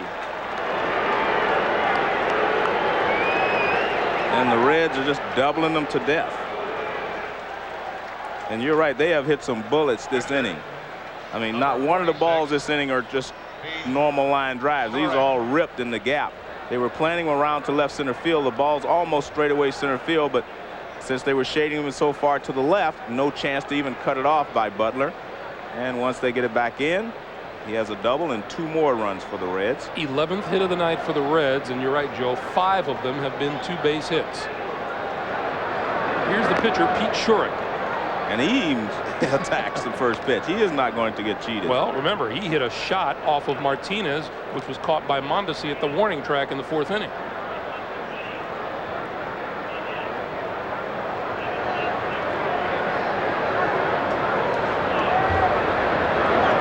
Swing and a miss. Take this opportunity to remind you tonight on a special edition of Dateline. Jane Pauley and Stone Phillips take you through a day of truly extraordinary emotion here in Los Angeles in the O.J. Simpson courtroom. It's the end of the trial of the century on a special edition of Dateline tonight. Following your late local news, do not miss it. Swing and a miss, and Shurik goes down on strikes and a couple of sweeping curveballs from John Cummings. Second out of the inning to the top of the order, and Thomas Howard. Well, he threw him one curveball and fooled him. Here he comes another. This is a big sweeping curveball, but it is a strike. Good pitch there by Cummings.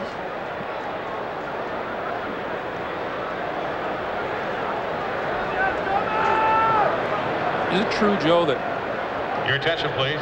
you have to have a For the natural Reds. ability to hit a fastball, but you can Now learn to batting hit a for curve? Howard.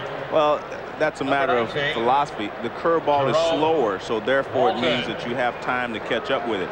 You have to have good hand-eye coordination and be pretty quick to hit the fastball. So I guess in theory that has some merit, but I believe you have to be able to hit the fastball in order to handle the curveball well. That's my opinion. Here's Jerome Walton, who's stepping in as a pinch hitter for Thomas Howard. But there are a lot of different theories in this game, and I don't think there's any one way. That's a great thing about baseball. There's more than one way to accomplish something.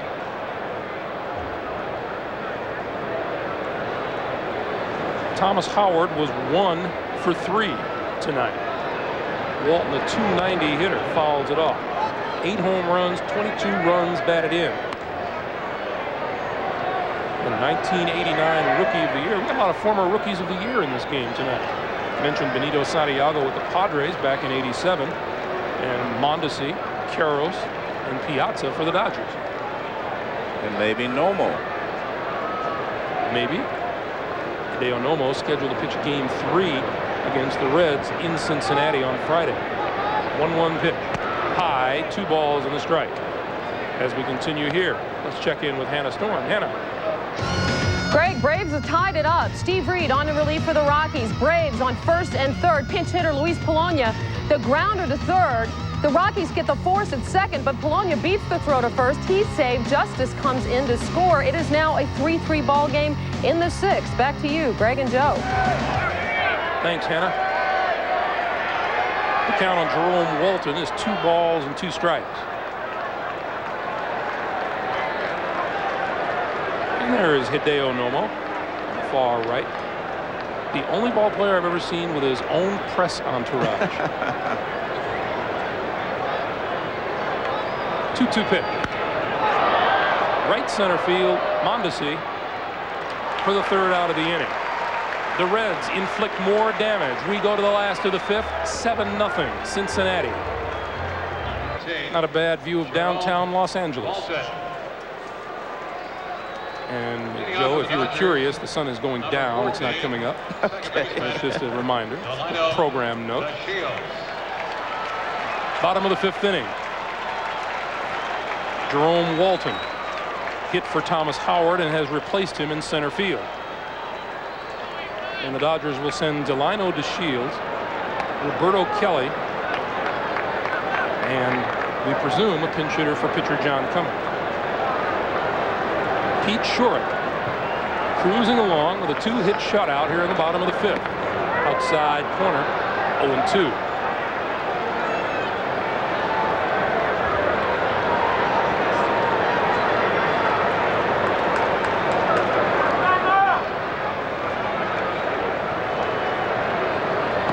Dropped down a little bit on his delivery and it sailed outside. A ball and 2 strikes. Pete Shurik not wasting any time out there. He's just hitting the ball back and ready to fire again. 1-2 pitch. And that's another point that I was talking about when I said your pitchers can really help your defense. If you work quickly, you keep your defense on its toes.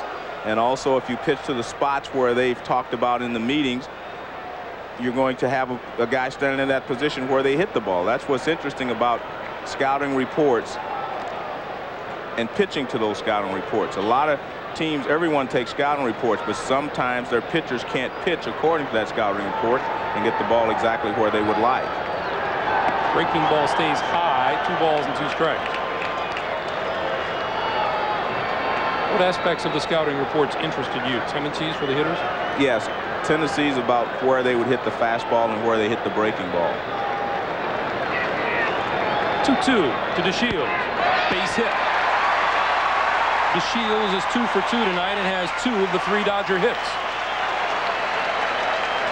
Dodgers are going to want to make a decision on him. His contract is up at the end of this year, and there are rumors that the Boston Red Sox might like to have him. Well, DeShields is a good player. Here's a fastball. He gets it out in front, hits it over the left center, over in the left center field, over the shortstop's head, and that's where a left-handed hitter should try to stay with a good left-handed pitcher. You try to stay out over the plate and back to the middle, and you can go ahead and pull the breaking ball, hit the fastball back to the middle. Roberto Kelly. Fastball is high, ball 1.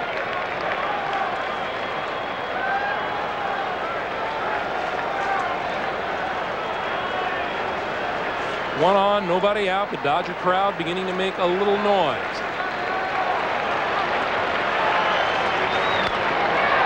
Hit hard to right field, but Reggie Sanders is there for the catch. That'll bring Billy Ashley to the plate. Hitting for John Cummings. Ashley just 2 out of 14 as a pinch hitter, a .237 hitter on the year with 8 home runs and 27 runs batted in. Now batting for Cummings. Tom Lasorda searching for some offense somewhere. Well, at the beginning of the year, Ashley was supposed to be their left fielder, and he did not get off to a good start. Then they used Todd Hollingsworth out there a little bit. That did not work, so they ended up trading for Roberto Kelly. And then they ultimately got Brett Butler to play center field also. So Ashley had his opportunity early in the year. He was minor league player of the year last year. Takes the first pitch, breaking ball for a strike.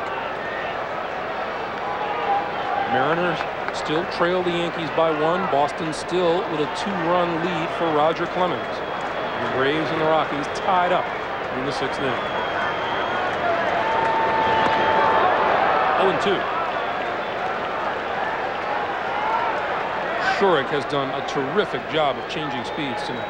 And remember at the beginning, I said if he had control of his curveball that he could really give the Dodgers fits, and he has had excellent control with his breaking ball. We have not seen anyone hit his breaking ball yet.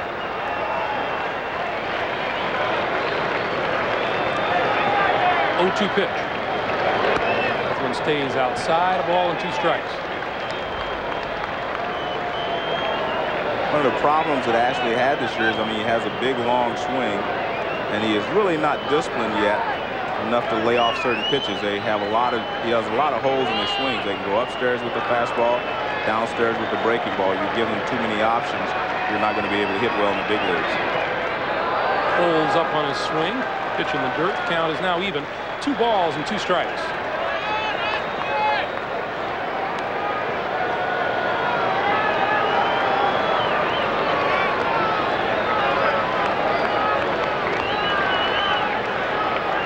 Reds scored 4 in the first, 3 in the 5th, when they chased Ramon Martinez, the Dodger starter. 2-2 to Ashley. Missed inside, and the count is full. Joey Amalfitano, the Dodger third base coach, peeks into the dugout and sends the signs across the diamond to Delino DeShields.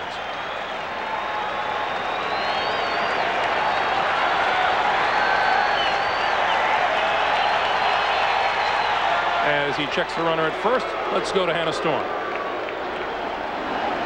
We join the action now at Yankee Stadium. Yankees up 2-1, 2 outs for David Cone, who has loaded the bases and facing Dan Wilson.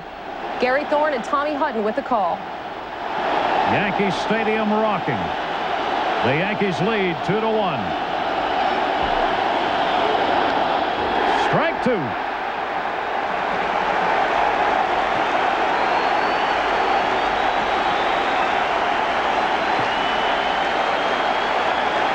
With Cone getting ahead so quickly, remember he was able to strike out Flowers on something a little bit out of the zone.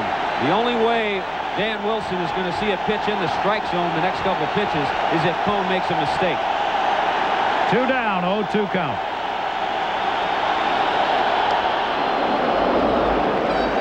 runners left, 2 on in the 3rd inning, 2 more on in the 4th inning. They have the bases loaded here in the 6th. David Cone, having to work with the bases loaded and 1 out, struck out Blowers. Ahead on the count here, 1-2 to Dan Wilson.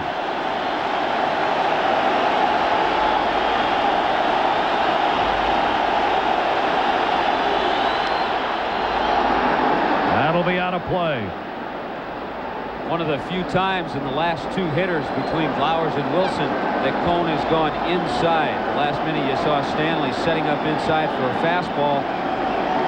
Credit Dan Wilson for at least getting a piece of that pitch and fouling it off. Good fastball right there, borderline strike. Wilson battles.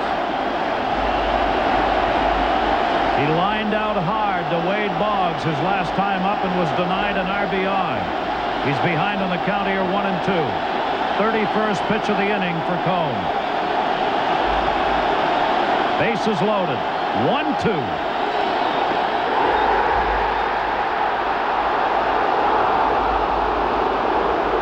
Dale Scott, the first base umpire.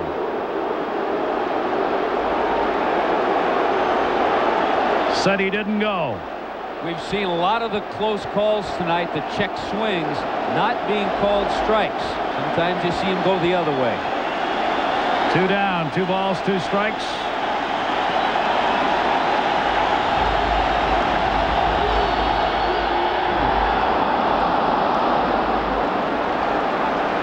So David Cone could not get him to chase one out of the strike zone. It's 3-2. And keep in mind, this started 0-2.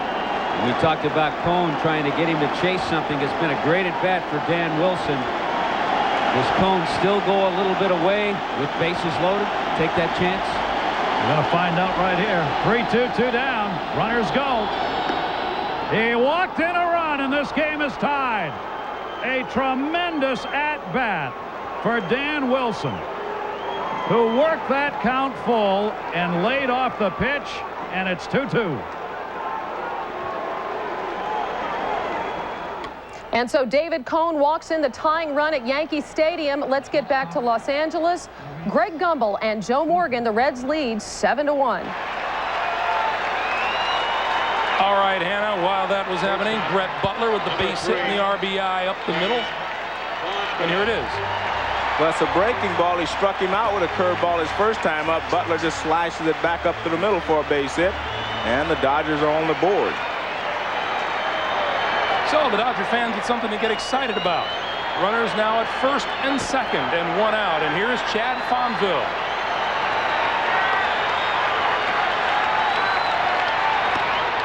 Schurik is high, ball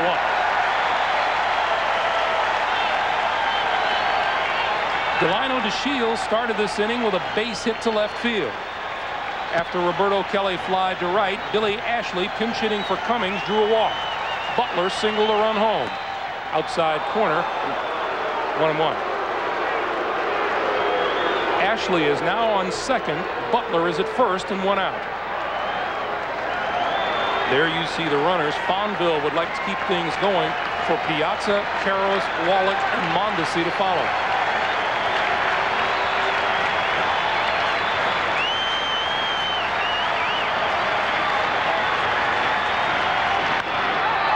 Schurik to second for 1. Larkin's return, double play. And the Reds escape further trouble. The Dodgers come up with 1 and trail 7-1. Tonight, as we move to the top of the 6th inning, Cincinnati leading at 7-1, and the new Dodger pitcher is Pedro Astacio, who began the season in the starting rotation, Joe, but after a 1-6 record as a starter, he was moved to the bullpen. Yes, and he was replaced in the starting rotation by tomorrow's starter, Ismael Valdez. And Valdez pitched very well. Astacio took a long time to adjust to the bullpen, but once he got adjusted, he actually pitched pretty well out of the bullpen. Speaking of tomorrow, we'll be right back at you with Game 2 of this best-of-5 series. Valdez will pitch for the Dodgers. John Smiley, another left-hander, will go for the Cincinnati Reds. Barry Larkin, Ron Gant, Reggie Sanders to face Astacio here in the top of the 6th inning.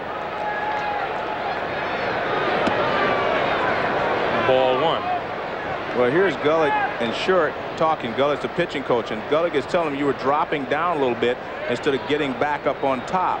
And that last inning was the only inning he's had a problem with the with the Dodgers. But he was dropping down a little bit with his arm and not staying on top of the pitch.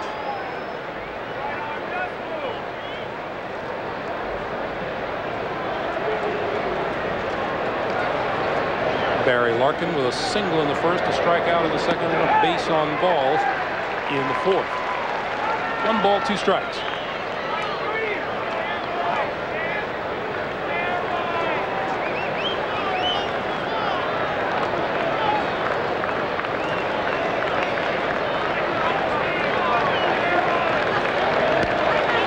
Larkin fouls it off with a 1-2 count as we continue here. Once again, here's Hannah Storm. Hannah. Greg, you just saw David Cone walk in the tying run at Yankee Stadium. The next batter, the Mariners' hero of yesterday, Luis Sojo, with the bases loaded. But Sojo flies out to right to end the inning. So Cone escapes without further damage at Yankee Stadium. We are all tied up at 2. Back to you, Greg and Joe. Thanks, Hannah. Barry Larkin continues to foul pitches off here. The count is still a ball and 2 strikes.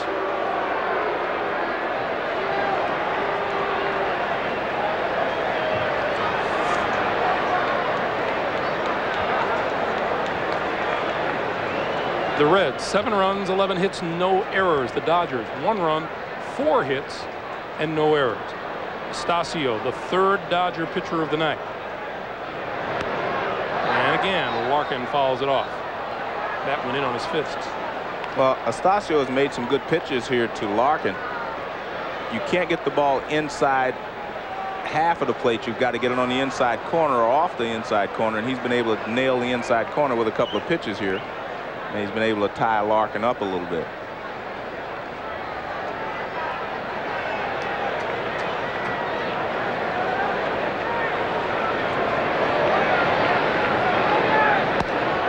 High fastball, 2-2.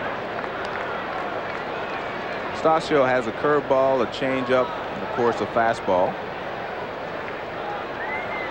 All your Dodger pitchers, starters especially, all have good changeups. Nomar, of course, throws a split finger forkball, which becomes a changeup. Estacio misses with that one, and the count now is full to Larkin at 3 balls and 2 strikes.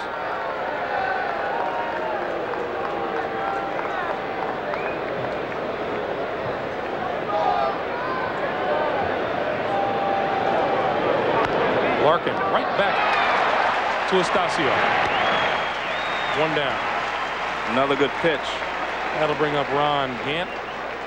There's the Dodgers skipper. It's amazing to think in his 46th year with the Dodgers, his 19th as a manager, 11 years as a player, 4 as a scout, 8 as a minor league manager, 4 as a coach.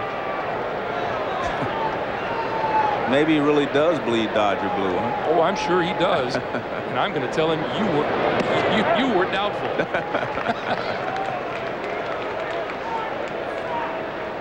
He says 1 man and 1 man only will make the decision as to whether or not he comes back as the manager next year or not. And that's Peter O'Malley of the Dodgers. And he says he will accept whatever decision Peter O'Malley makes. That's Peter in the white shirt and the tie up on top and the glasses. Look, you're on. Hey, Pete.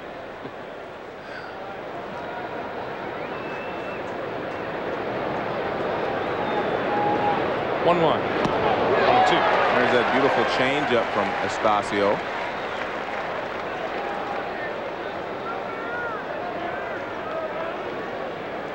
And here's the change. Palm ball. Strike 2.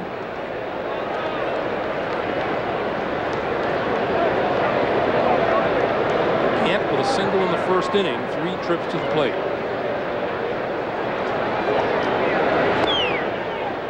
Two and 2. In fact, every Cincinnati starter, with the exception of Short, has reached base tonight.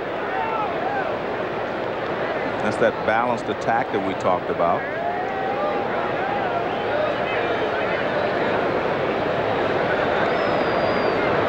Estacio with the 2-2 pitch. Strike 3 call.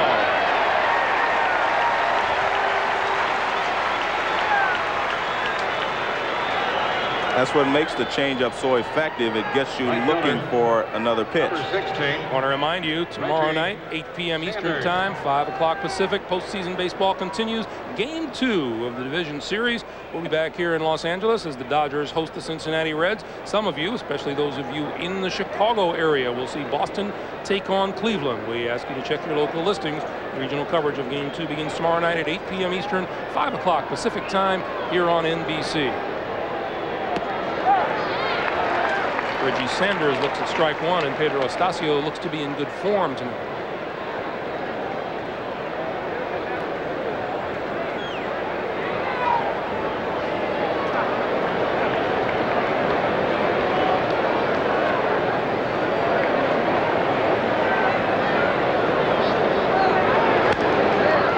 Foul off down the right field line. Dodgers with Roberto Kelly in left, Brett Butler in center, Raul Mondesi in right. Tim Wallach is at third, Chad Fonville at short, Delino DeShields at second, Eric Karros at first, the battery of Pedro Astacio and Mike Piazza.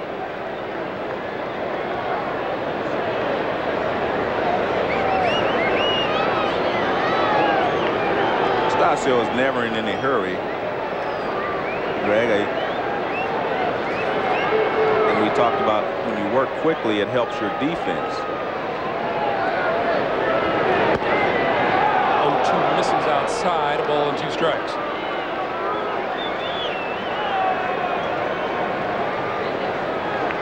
A pitcher who works quickly helps keep the infielders' minds in the game. Yeah, and keeps them on their toes. And if you throw a lot of pitches out of the strike zone, they have a tendency to relax too much.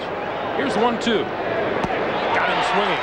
Astacio strikes out 2 of the 3 hitters he faces here in the top of the 6th inning. We'll go to the bottom of the 6th. The Reds 7, the Dodgers 1. In the skies, a look at Dodger Stadium.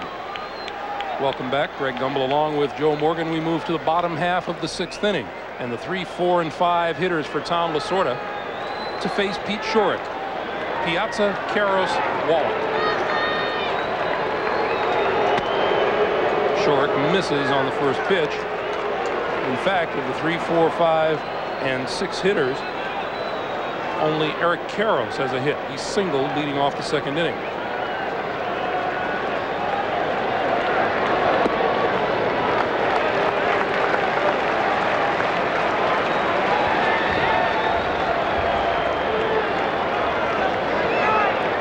Two balls, no strikes. 2-1.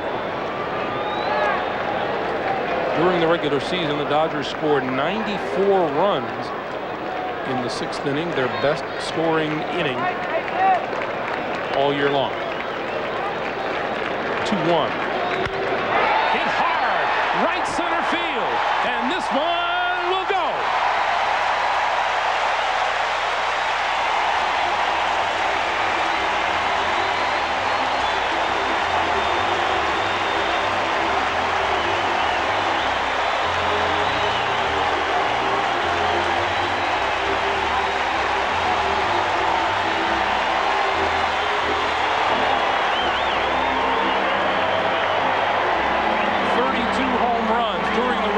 Season, 93 runs batted in. Piazza found one to his liking. Well, the one thing that Shorrock has been able to do is stay ahead of the hitters. Now that keeps him from looking for a pitch. He got behind Piazza and he had to throw him a fastball, throw it over the middle of the plate, and he hit it hard. Karros got a little anxious and went for one up and out of the strike zone. Yeah, I think he was trying to hit that one about 100 feet past where Piazza hit his. He really let it all go there.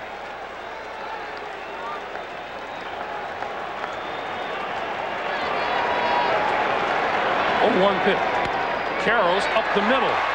Boom, back of second. Nice play and got his man. Let's take him. Number 29, Tim Wallach. Activity in the Cincinnati bullpen. Dave Burba is up and throwing. Burba came to the Reds in the Deion Sanders trade. Deion, of course, going to San Francisco. Burba, Portugal, Brantley, Darren Lewis all coming to the Cincinnati Reds. Here's Tim Wallach.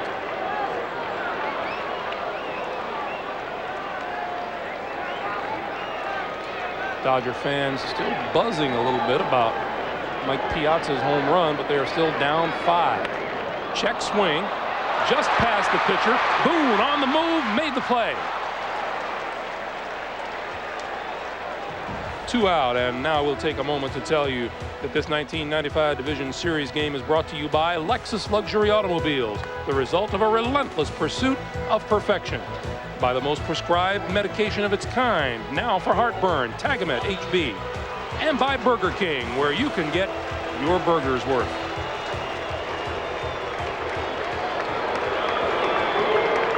A little rally cap action happening here. It's a little early for the rally cap, isn't it, Joe?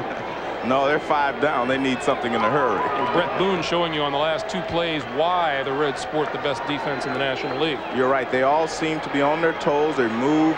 They play very good defense, especially the infield. Mondesi is swinging a miss. And Brett Boone, the best fielding second baseman in the National League, with a .994 fielding percentage.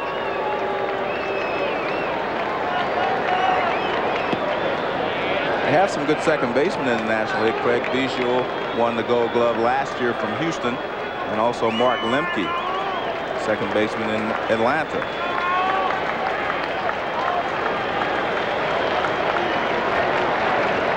A ball and a strike. Strike 2.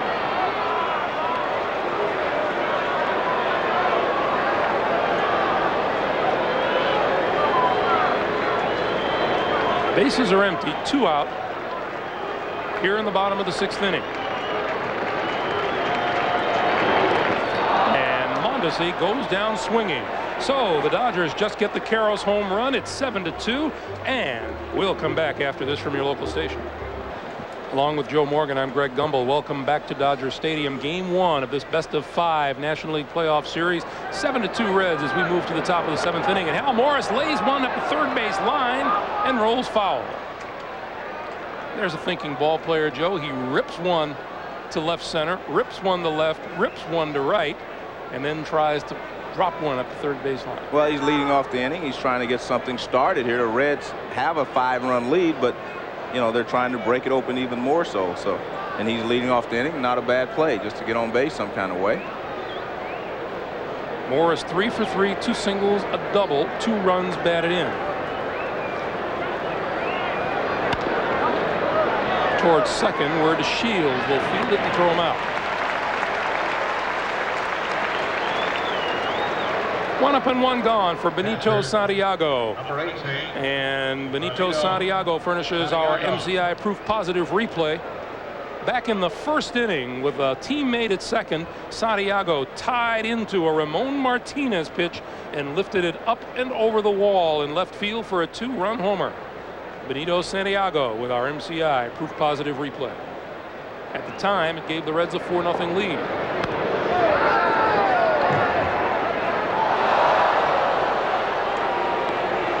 Santiago, with a homer, a walk, and a sacrifice fly, has 3 runs batted in tonight.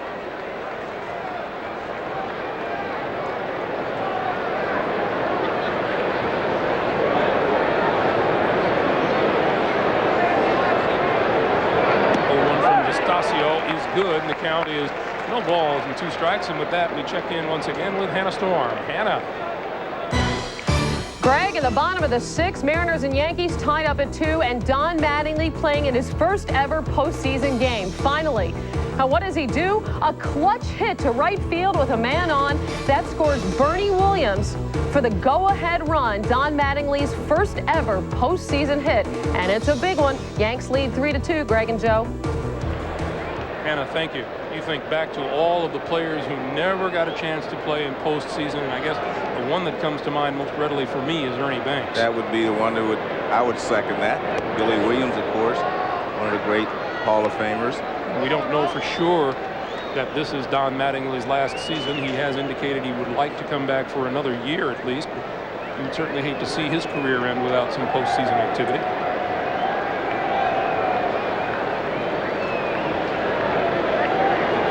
2 balls, 2 strikes. Swing and a miss. Stasio is dealing. I mean, he has come in and he has struck out 3 hitters in 2 innings. Second baseman. Yankees lead the Number Mariners 29. 4-2. The Red Sox Brett with a 2-0 lead Boone. as Roger Clemens retires 16 of the first 17 hitters, and the Rockies and the Braves doing battle into the 8th inning, tied at 3. Here it's 7-2 Cincinnati. All the other teams are evenly matched.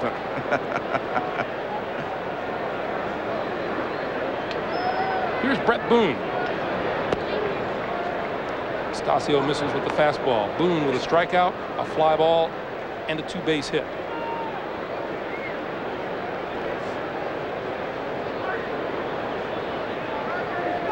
You talk about lineage. Here's a guy with lineage. His dad, Bob, for 19 years, major league catcher, now the manager of the Kansas City Royals, and his grandfather, Ray Boone, all-star infielder.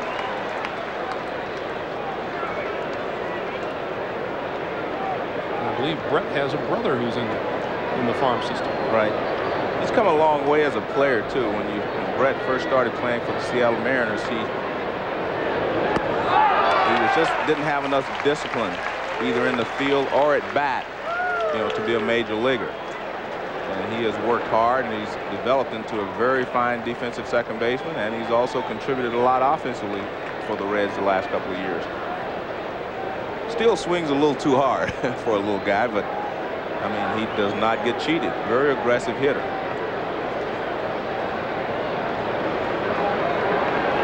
Stasio with the 1-2 pitch outside, 2-2.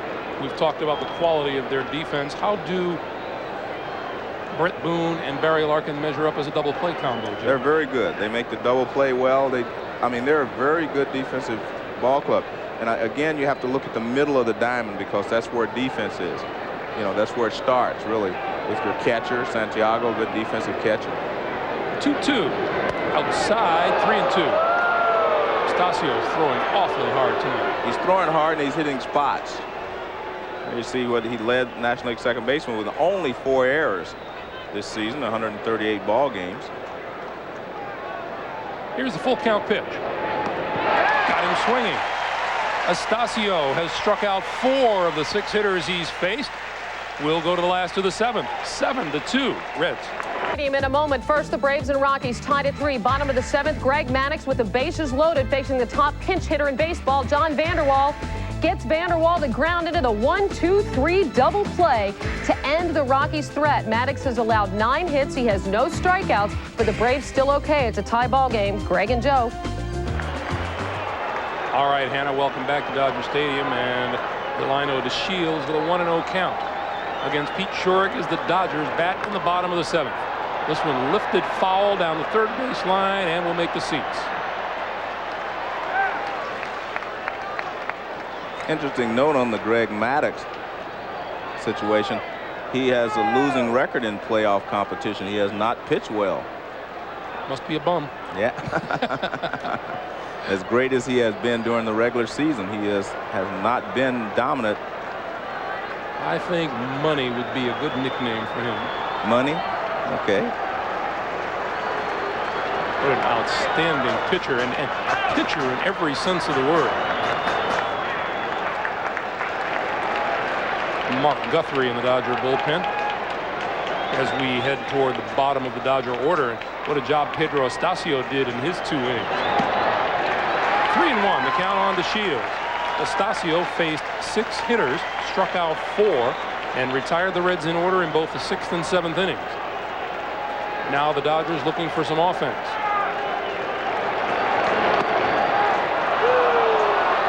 Three and 2. Pete Shurik up to 93 pitches on the night. Well, Lasorda said the pitch was up. Gosh, ump. 3-2 pitch foul. Tommy uses those G and gosh and golly words. Golly, that looked high to me. DeShields will be followed by Roberto Kelly, and then a pinch hitter for Stasio. Full count pitch. Ball 4.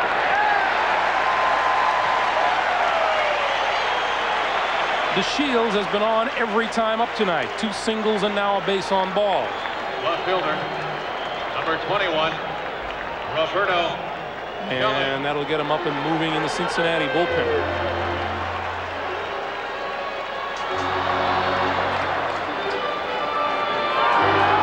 Kelly has bounced into a fielder's choice and flied out to right in his 2 plate appearances tonight.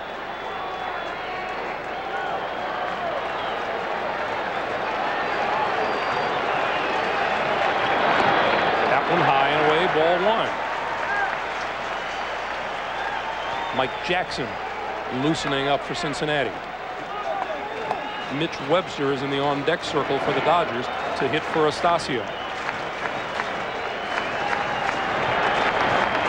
1-0 to Kelly. 1-1. And you see the Dodgers being a little more selective. They're taking a few pitches whenever he falls behind in the count because they need base runners. And you saw Delino DeShields take a 3-1 pitch for a strike, and you see Kelly take a strike. 1-1 to right field. Sanders near the line has a play. Second time tonight, Kelly has lifted one in that direction. Well, it was a changeup. It took, watch him, see how he checks right there and then has to wait for it. And when you slow down like that, it slows down your bat. And that's what a changeup is designed to do, to make you recheck your swing. And it slows your bat speed down. You're not going to be able to drive it. And Kelly thought he should have hit it better. And I'm sure that if he knew it was going to be a changeup, he could have hit it better. So here's Mitch Webster, a 179 hitter, 6 for 35 as a pinch hitter with a home run and 3 runs batted in. Fastball for a strike. Shurik has not fallen behind many hitters tonight. You're right. I mean, and that's why he has been able to keep the Dodgers under control, especially the middle of the lineup.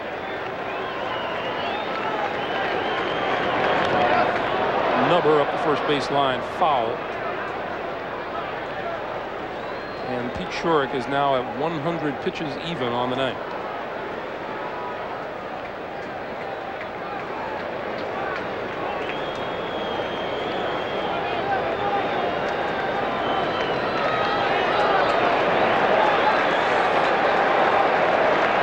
Mariners and the Yankees are tied at 4 in the top of the 7th at Yankee Stadium.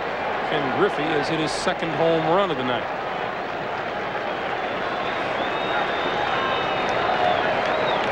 0-2 pitch. Outside, 1-2. And let's take a moment to check back in with Hannah. Well, Greg, here's how the scenario unfolded at Yankee Stadium. Bottom of the 6th, the Yanks up 3-2, and the Mariners' Jeff Nelson on in relief when Mike Stanley singles home Don Mattingly to give the Yankees a 3-2 lead. It was short-lived because in the top of the 7th, Ken Griffey Jr. bringing the Mariners back with his 2nd homer of the night. That's 2 home runs off David Cone. He has driven in 3 of the Mariners' 4 runs. We now have a tie ball game at Yankee Stadium. It's 4-4. Greg and Joe. All right, thank you, Hannah. Mitch Webster with the bouncer to Hal Morris, who got the force out on Delino DeShields at 2nd. So Webster is on with the fielder's choice, 2 out, and the top of the order with Brett Butler. I guess that answers your question that you asked me about Ken Griffey Jr., didn't it?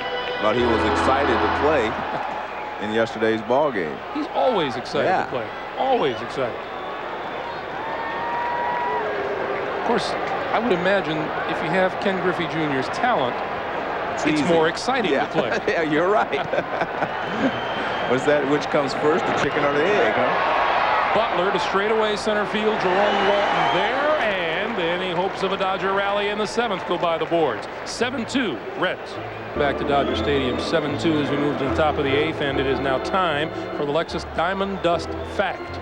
Whitey Ford started the opening game of 8 postseason series, an all-time record. The question, Joe Morgan, who started and won the first game of 5 series?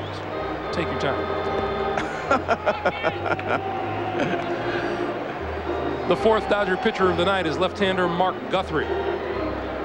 And Guthrie, of course, came over from the Minnesota Twins with Kevin Tapani in the trade in the middle of the season. They needed another starter. They acquired Tapani, and they also acquired Mark Guthrie to come in and get left-handers out. 19 hits allowed and 19 and a fraction innings pitched.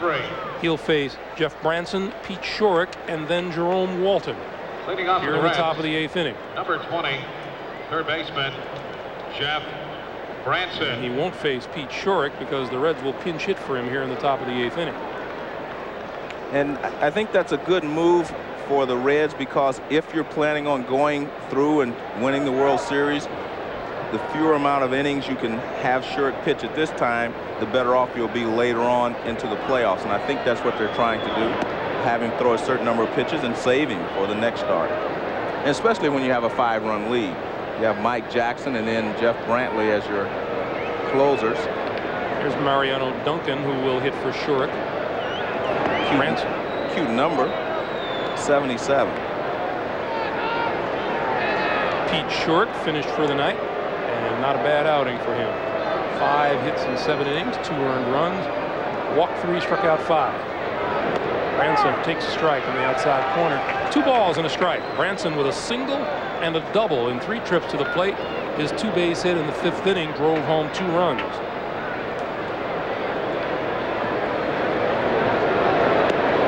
Fastball misses, and the count goes to 3-1. Ramon Martinez started for the Dodgers tonight. Cummings came on in the 5th, Astacio in the 6th, Guthrie now in the 8th inning. Ball 4.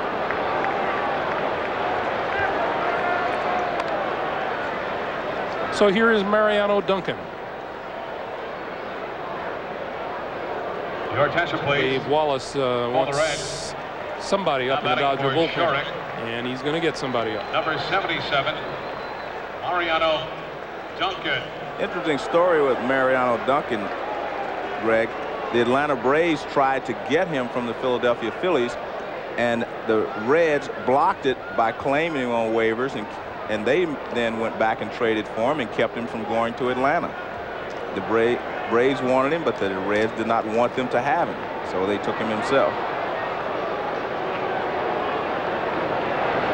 Duncan, hard hit ball up the middle to second for 1 to first, double play. Fonville to DeShields to Karros, and it clears the bases now with 2 out in the 8th inning. Perfect double play ball, and let's see how they handle it. Nice toss there by Fonville, and DeShields turns it over. When they're hit that sharply, it's like playing catch. That's the easy one. Jerome Walton. Here's Jerome Walton, who came on as a pinch hitter for Thomas Howard back in the 5th inning, and he is 0 for 1. Stayed on to play center field.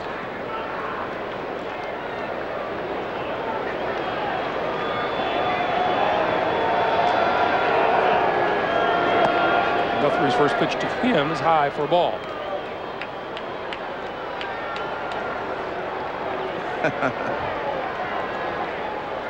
Good luck with the soap tonight. 1-0 pitch. 2-0.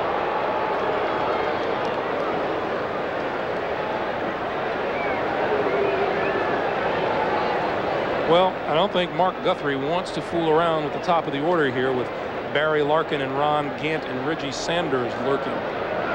There's a strike, 2-1.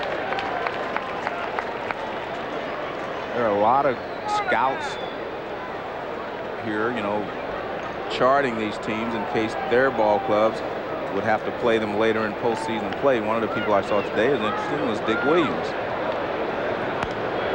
In the air, that'll make the seats 2-2.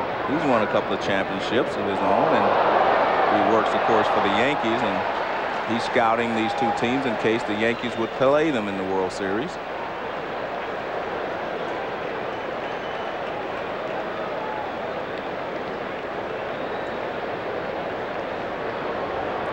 That's Mike. I know him. That's Mike Brio. He charts. Well, he actually holds a radar gun. There it is for the Dodgers. He charts the speeds. Did he hold up on his swing? He did not. Walton is out on strikes. Bob Davidson punches him out at first. We'll go to the last of the 8th inning. It's the Reds 7 and the Dodgers 2.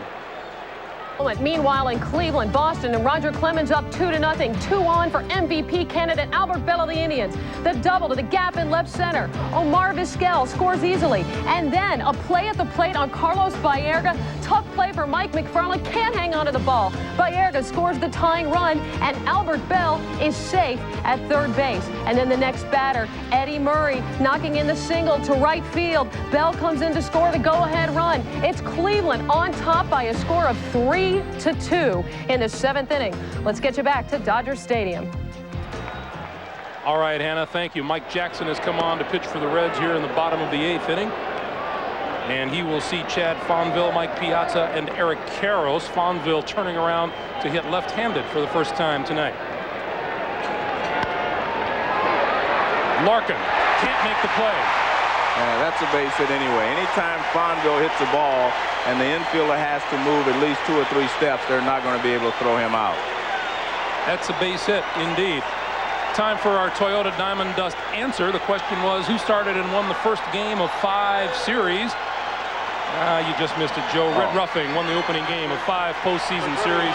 That is an all-time record.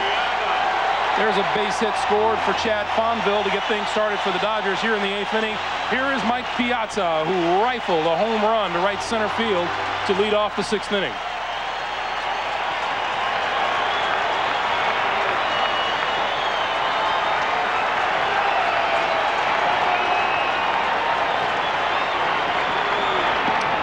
Jackson fastball inside. Jackson has a very good fastball.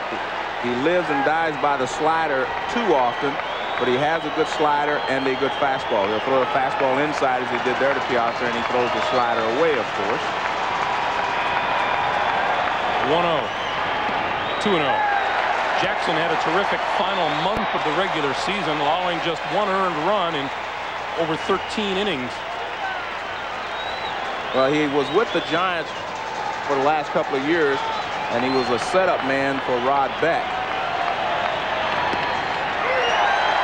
3-0. The on-deck hitter is Eric Karros.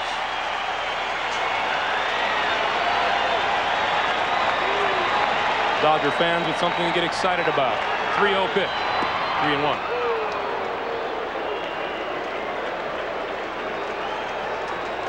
Davey Johnson not worried about it.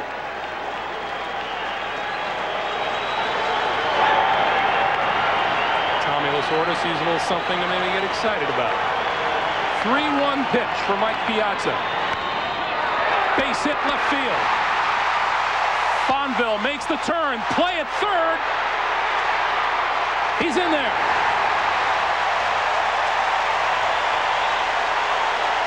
Well, not a smart play there by Fonville. He makes it, but Davey Johnson's going to go out and argue.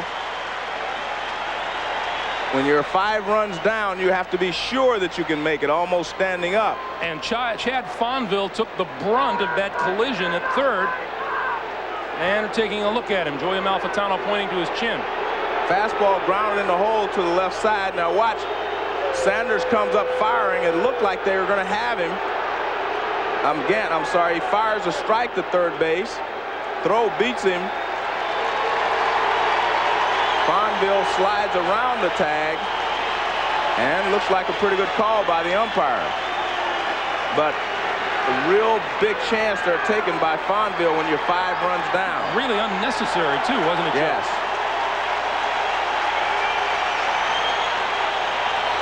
So Fonville is okay. And you see it from all different angles. It looks like he just got his hand in there. Tough call for the umpire, but a good call it looks like. And remember, we're looking at it in slow motion. The umpire had to call it right away. Here's Eric Karros.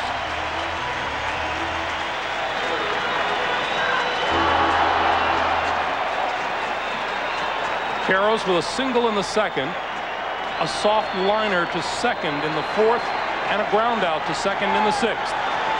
Well, Jackson will be trying to get him out with a slider away. He does not want to make any mistakes inside if he can help it. That's a heck of a grab behind the plate by Santiago. You're right. That ball, I don't know how he caught it. I mean, watch. I mean, Santiago just jumps. This pitch is way off the plate outside. Look at that. Santiago with the quick reactions is able to grab it.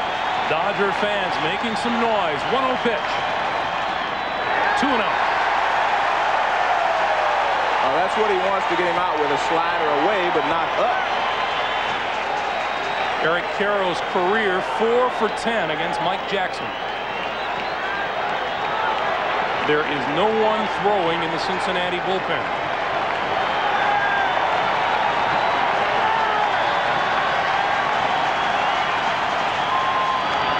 Toward third. The play is at the plate. Fonville goes in standing, and he's out. Yeah, but that's not the right play. You've got to take the double play and give them a run. You don't care about the run. You'll trade a run for 2 outs there. He's got to go to, I mean, this is a double play ground ball. Karros not out of the box yet. All Branson has to do, go to second, back to first for 1. This is actually a good play by Fonville because he forces them to take him at the plate. And it keeps the inning going. It keeps him from running out. There's the tag by Santiago. But not a smart play there by Branson. He's got to take the double play in that situation. You would have 1 run in, but 2 outs and no one on base. Well, Fonville may have been surprised to see the ball come zinging in over his shoulder. Well, he probably was, because, again, that was not the proper play to make. Runners at first and second and 1 out now, and here is Wallach. Foul ball. Wallach 0 for 2 with a walk tonight.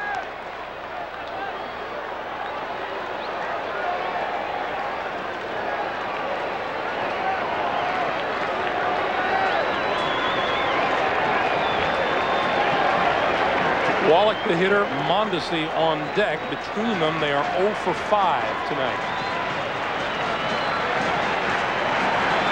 The runner at second is Mike Piazza.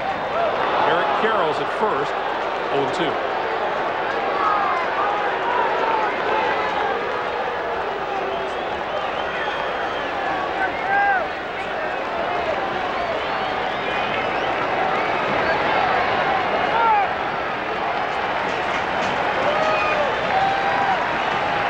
No balls, 2 strikes to Wallach. 1-2.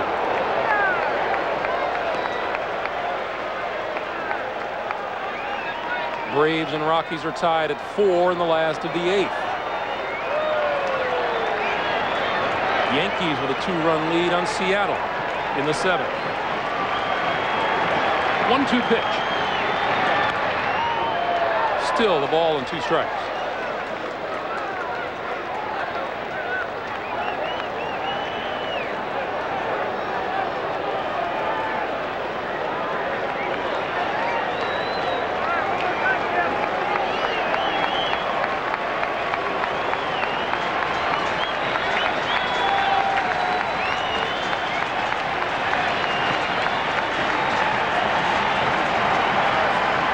Fans looking for a little production from the middle of their lineup. 1 ball, 2 strikes.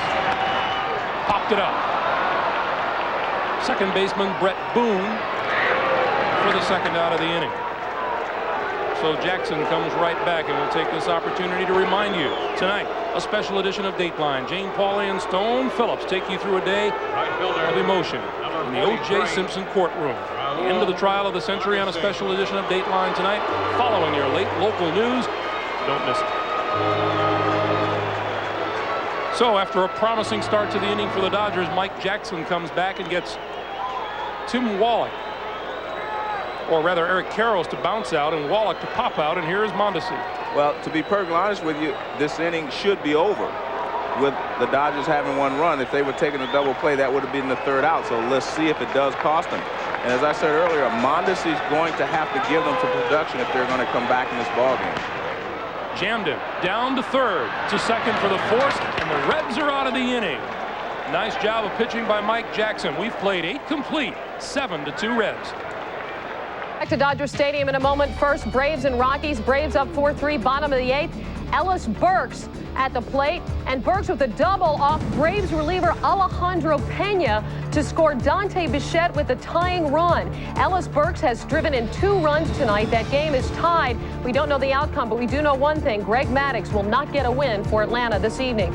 Meanwhile, the Mariners at the Yankees. Bobby Ayala on the hill for Seattle and trailing 6-4 when Ruben Sierra expands the Yankees lead with a blast. A 2-run home run. The Yanks now lead the M's by a score of 8-4 in the 7th inning. Greg and Joe. Hannah, thank you. That looked like a third-deck shot for Ruben Sierra, didn't it? Yeah, and he put a little hot dog on it too, didn't he? A little mustard on that dog. Top of the 9th inning, Antonio Osuna is the new pitcher for the Los Angeles Dodgers. He will face Barry Larkin, Ron Gant, and Reggie Sanders. Inside, ball 1. Osuna with 45 strikeouts in his 44 innings. 46.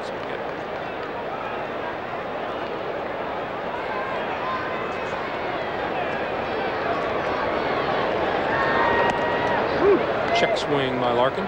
Osuna is actually the guy the Dodgers would like to have as a setup man for Todd Worrell. He's the guy that they like to bridge the gap from the 7th inning to get to the 9th inning. Of course, they're using him tonight to get his feet wet, I think, in postseason play. 2-0 pitch, foul, 2 balls and a strike. What we've seen is a very typical performance by the Cincinnati Reds here tonight, Joe. Exactly. A lot of hits, little power, solid pitching, terrific defense. And that's exactly right. They've shown you the balance in their ball club. Speed, pitching, defense, and power. This one fouled. Piazza on the run. Can't get there. And you're right. It's a typical kind of a Reds victory. Maybe not as much, you know, showing maybe a few more runs scored than normal, but playing good defense, good pitching, and speed. Their speed, I think, is the difference in this, in their ball club as compared to the Dodgers. Both teams have some power. And I think the Cincinnati Reds have speed, and I think they have more speed than any other team in the National League. See Ron Gant waiting his turn. 2 balls, 2 strikes to Barry Larkin.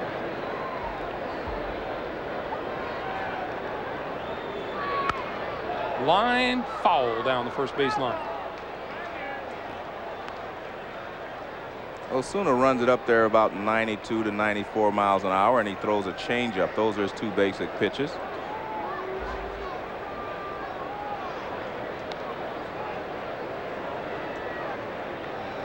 Indians with a 1-run lead on the Red Sox, 3-2, top of the 8th inning.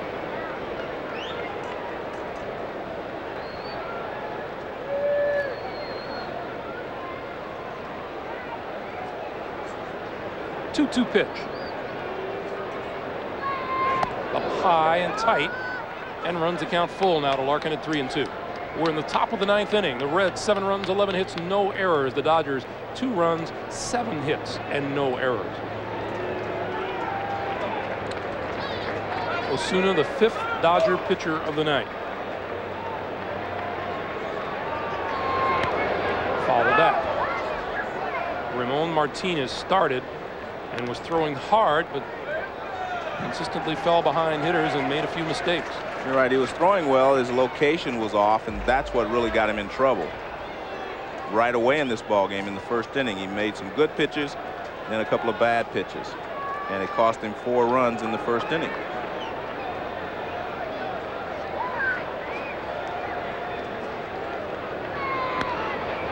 And Larkin fouls another one back. Red Sox and Indians have now tied it up. Top of the 8th inning. It's a 3-3 game at Jacobs Field.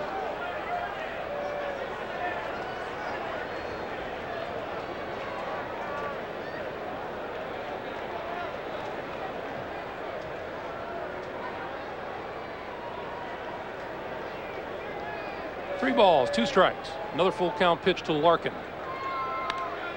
Line to center. Butler coming on. Can't get there. Traps it. Base hit as Larkin holds at first.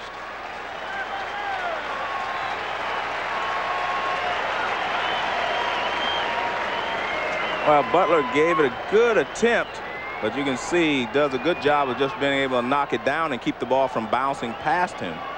Left fielder, number 6, Ron. So here's Ron Gant. Gant is 1 for 4. A single in the first inning. Rode home on Hal Morris's double.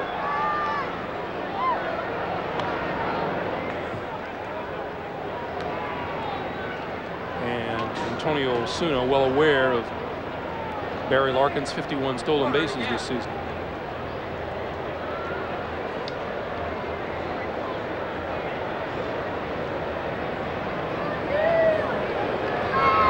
Swing and a miss. Mike Piazza, his job of gunning down those base runners for the Reds figures to get tougher after this because Martinez was the best of the Dodger starters at holding runners close. You're right. Ismael Valdez, who pitches tomorrow, does not hold runners well at all. Nor does Hideo Nomo, Right. and Candiotti throws the knuckleball. So you're right. It will get more difficult for him just to keep the running game in check. You're not going to be able to stop them from running, but you should be able to keep it in check.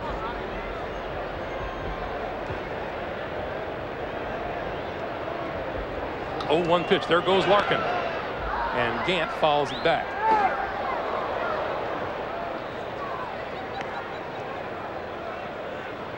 Davey Johnson in the you can never have enough runs school of thought. Well, you have to remember this is a playoffs. Everything else is out the window. I mean, you're trying to win a playoff game. You try to score as many runs as you can. You would hate to not try to score a run. In the next pitch, he hits into a double play, and then the Dodgers come back and score 5 in the bottom of the 9th. So your job is to get as many runs as you can and to win the ball game. You don't worry about embarrassing people now. That one's up high. 1-2. During the season, you may not want to run with a 5-run lead or a 6-run lead. You do not want to embarrass the other team. But when you're in the playoffs, you have to try to make sure that you score enough runs that your team is going to be able to hold on. And no offense taken on the other side. Exactly. I don't know. Not in this situation. A ball and 2 strikes. There goes Larkin. Outside. The throw. And Larkin is in there.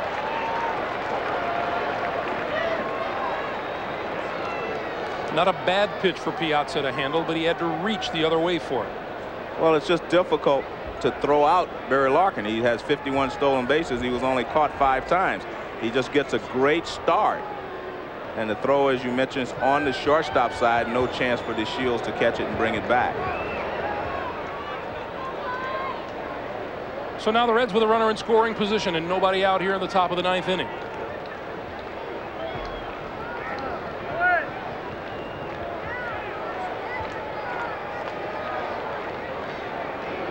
Two balls, 2 strikes to count on Ron Gant.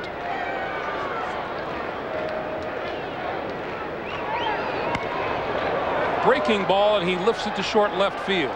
Fonville out, Kelly in, and it's Kelly who calls for it and makes the catch for the first out. And we'll remind you that this 1995 Division Series game is brought to you by Gillette Sensor and the Gillette Series. Gillette, the best a man can get.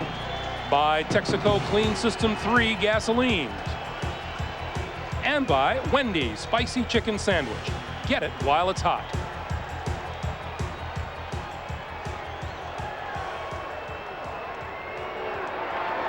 Reds 7, Dodgers 2. We're in the top of the 9th inning.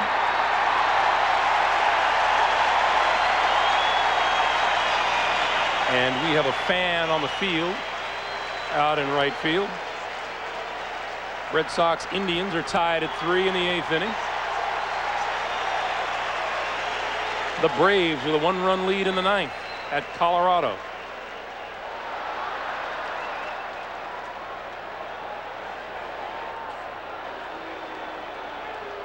And they're having a bit of a problem getting the intruder off the field. Now we're set to go.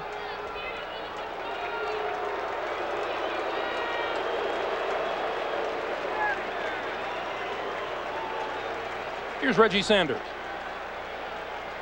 Right fielder, number 16, Reggie Sanders. Sanders with a 2-base hit to show for his efforts tonight. Barry Larkin is at second with 1 out. Looking ahead to the Dodger 9th inning, it'll be DeShields, Roberto Kelly, and a pinch hitter for Antonio Osuna.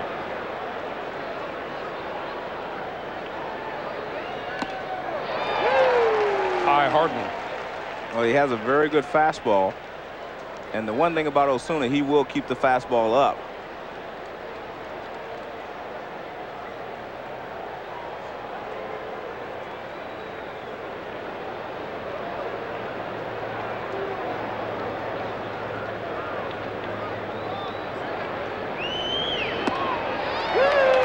Just like the other one. Perfect spot, up and in. Toughest pitch to handle is a good, hard fastball up and in. If you can stay up and under the hands, you will usually be pretty successful if you throw over 90 miles an hour. It's one of Roger Clemens' favorite pitches.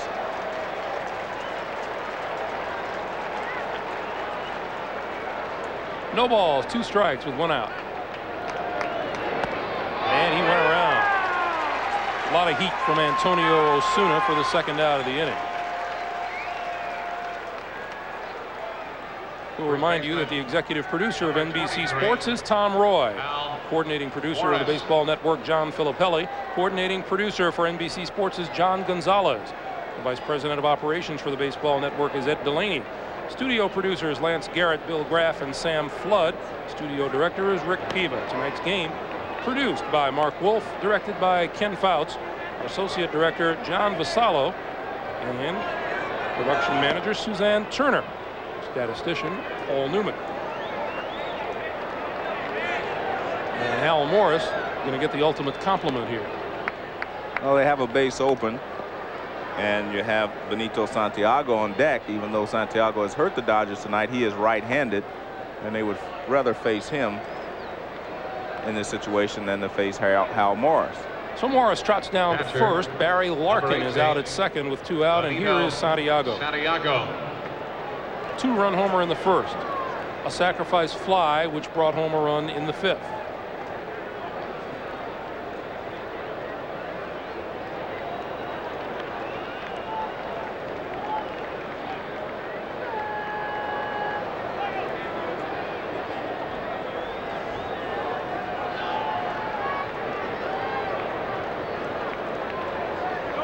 So Osuna checks out.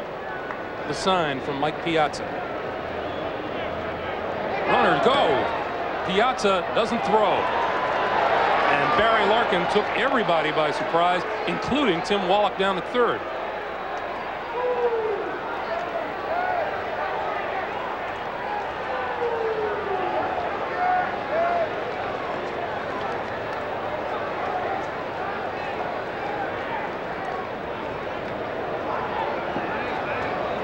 Now there's only so much that the Dodgers will accept, though.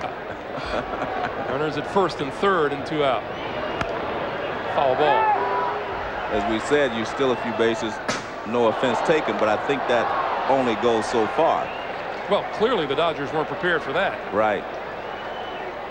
And there you see Lasorda's not real happy. I don't think he's real happy with that one. The first one I don't think bothered him. But to steal third base like that, I think it does bother him a little bit.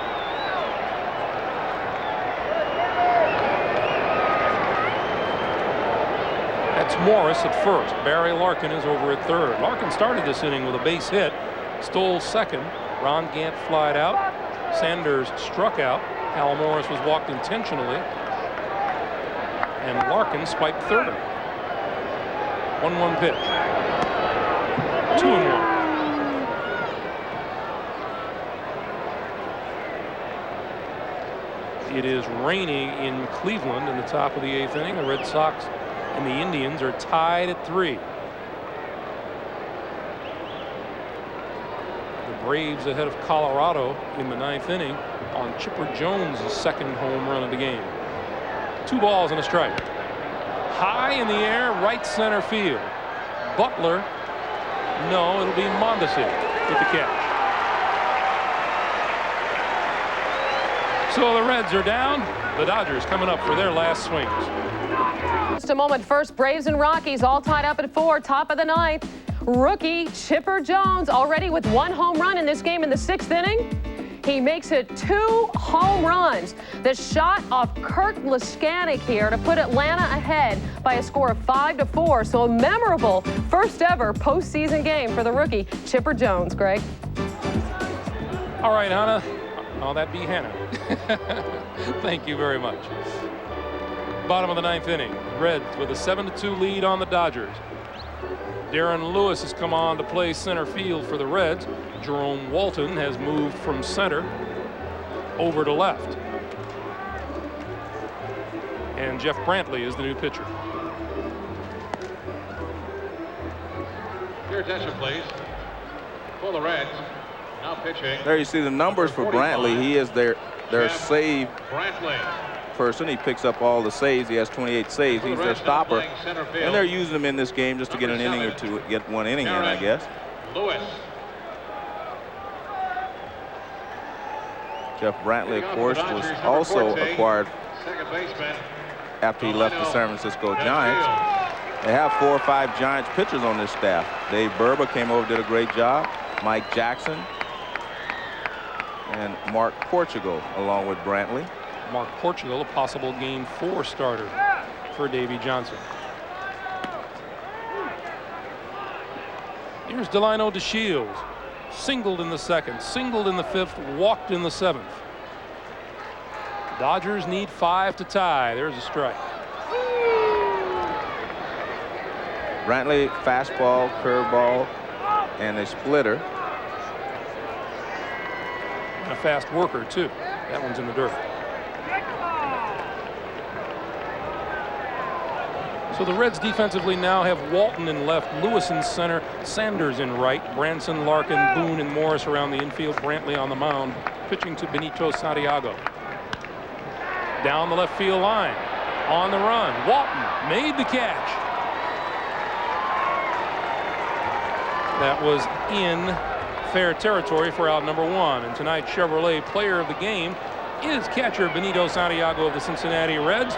Back in the 1st inning. It was a 2-0 Cincinnati lead when Benito Santiago tied in to a Ramon Martinez pitch and put it over the wall. That effectively gave the Reds a pretty good lead at 4-0 at the time.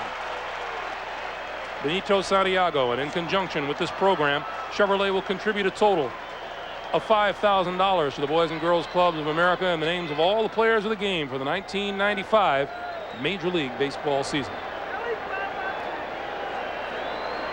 1 out here in the 9th inning. And here's Roberto Kelly.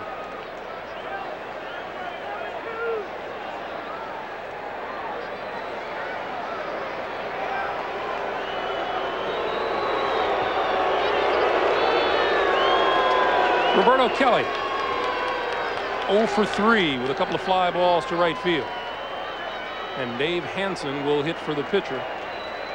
After Kelly, there's a strike.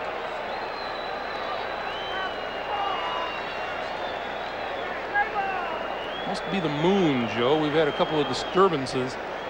Some people running out on the field. Well, I guess they got bored with their home team trailing.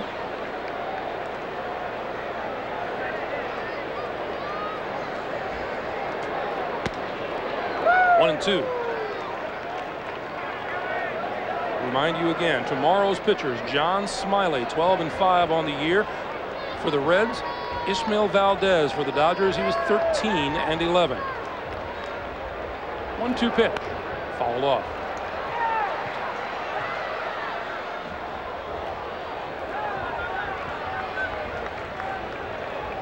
And the Reds about to grab a 1-0 lead in this best-of-5 series. And that puts the Dodgers in real trouble because they have to win tomorrow's ball game. You cannot go down 2-0 and then go to Cincinnati.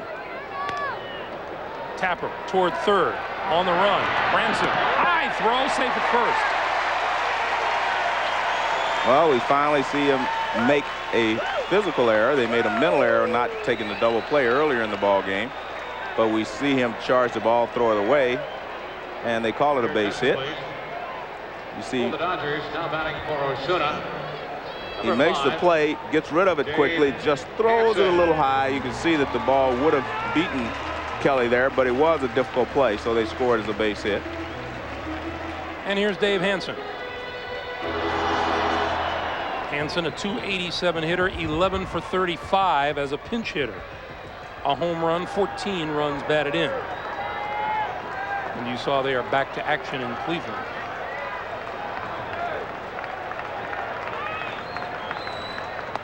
Big swing and a miss by Hansen with the count 0-1. We check in once again with Hannah Storm. Hannah. We take you live to Coors Field. The Braves leading 5-4 in the bottom of the ninth. Men on first and second for the Rockies. Mark Wohlers, the reliever, facing Larry Walker with one out. Pete Van Wieren and Larry Dierker with the call. The bases are loaded for Andres Galarraga. And the winning run is in scoring position. Bobby Cox on his way to the mound, but this is not to change pitchers. There's nobody warming up in the Atlanta bullpen. Well, this is one of those come on big guy, you can do it visits.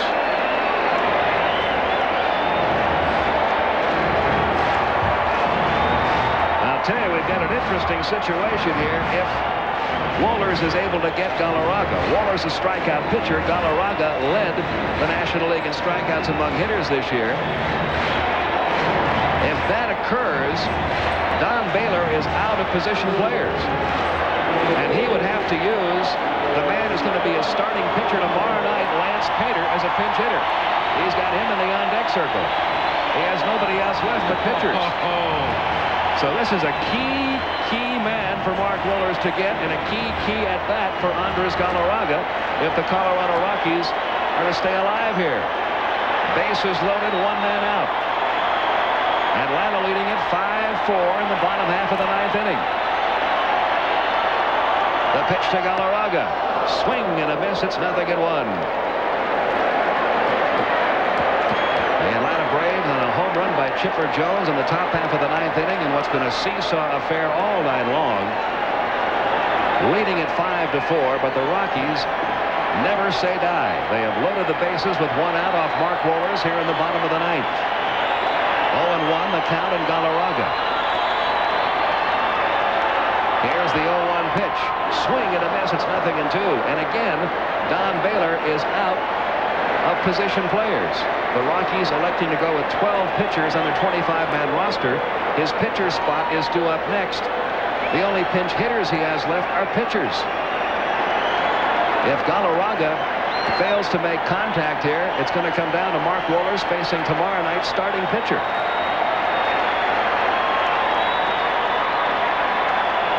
Here comes the 0-2. Ooh. High and tight, 1 ball, 2 strikes. Javi Lopez recovering to keep the runners where they are.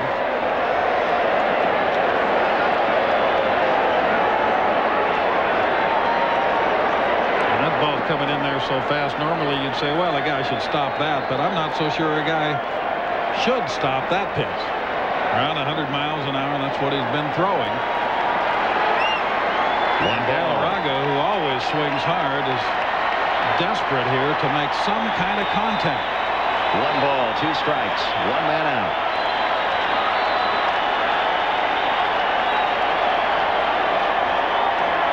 Here comes the 1-2 pitch. Fouled it off and stays alive. 1-2. And to think of the courage that Galarraga has to summon right now after being hit in the head just a few days ago against a hard-throwing right-hander who could be a little bit wild and was. The Division Series playoff game against the Reds are on sale at the advanced ticket booths.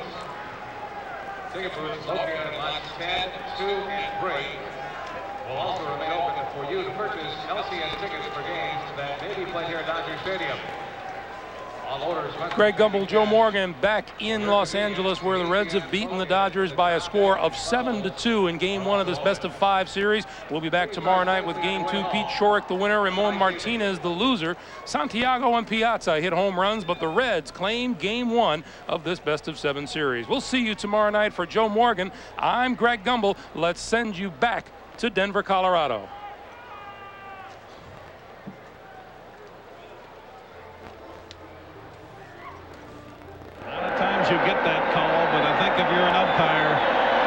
to say no unless you are sure. And that is borderline. 2 balls, 2 strikes.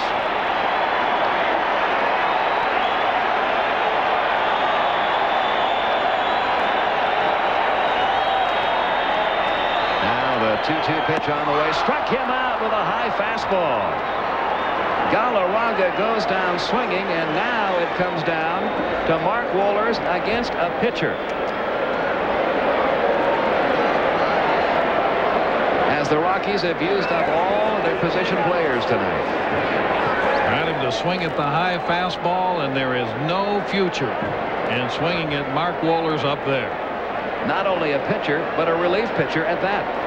Lance Pater, who has worked out of the bullpen all season, only hit 9 times all year and was 1 for 9. He will be Don Baylor's starting pitcher tomorrow night. But he's all the Rockies have left. This happened to the American League in the 1981 All-Star game as it ended with a pitcher at bat. But this is a little bit more important than an All-Star game. Bases loaded, 2 men out in the bottom of the 9th. Atlanta leading Colorado 5-4.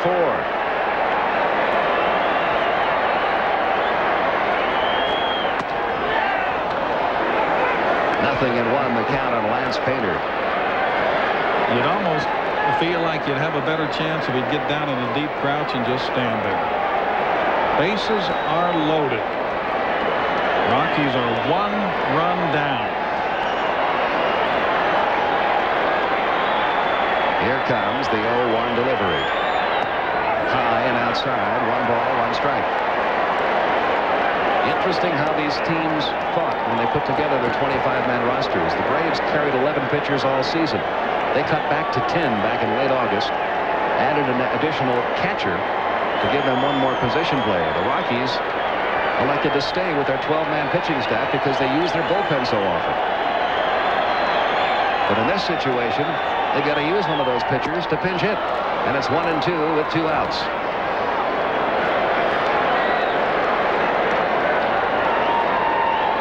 Fred McGriff over now to try to keep the adrenaline flow down for Mark Wohlers, who needs 1 more strike. There is no way that Don Baylor could have imagined it would come to this with the bases loaded. It's not a mistake on his part. Remember Castilla. It just worked out this way. Yeah, remember Castilla being pinch run for in the 7th when the Rockies had a chance to grab the lead. They burned a player there, Trinidad Hubbard.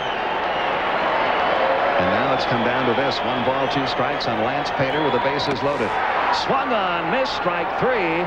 And the Atlanta Braves hold on, but barely. In game 1 of this best-of-5 series, a home run by Chipper Jones in the top half of the 9th inning. His 2nd home run of his first postseason game ever, giving the Braves a 5-4 victory over the Rockies.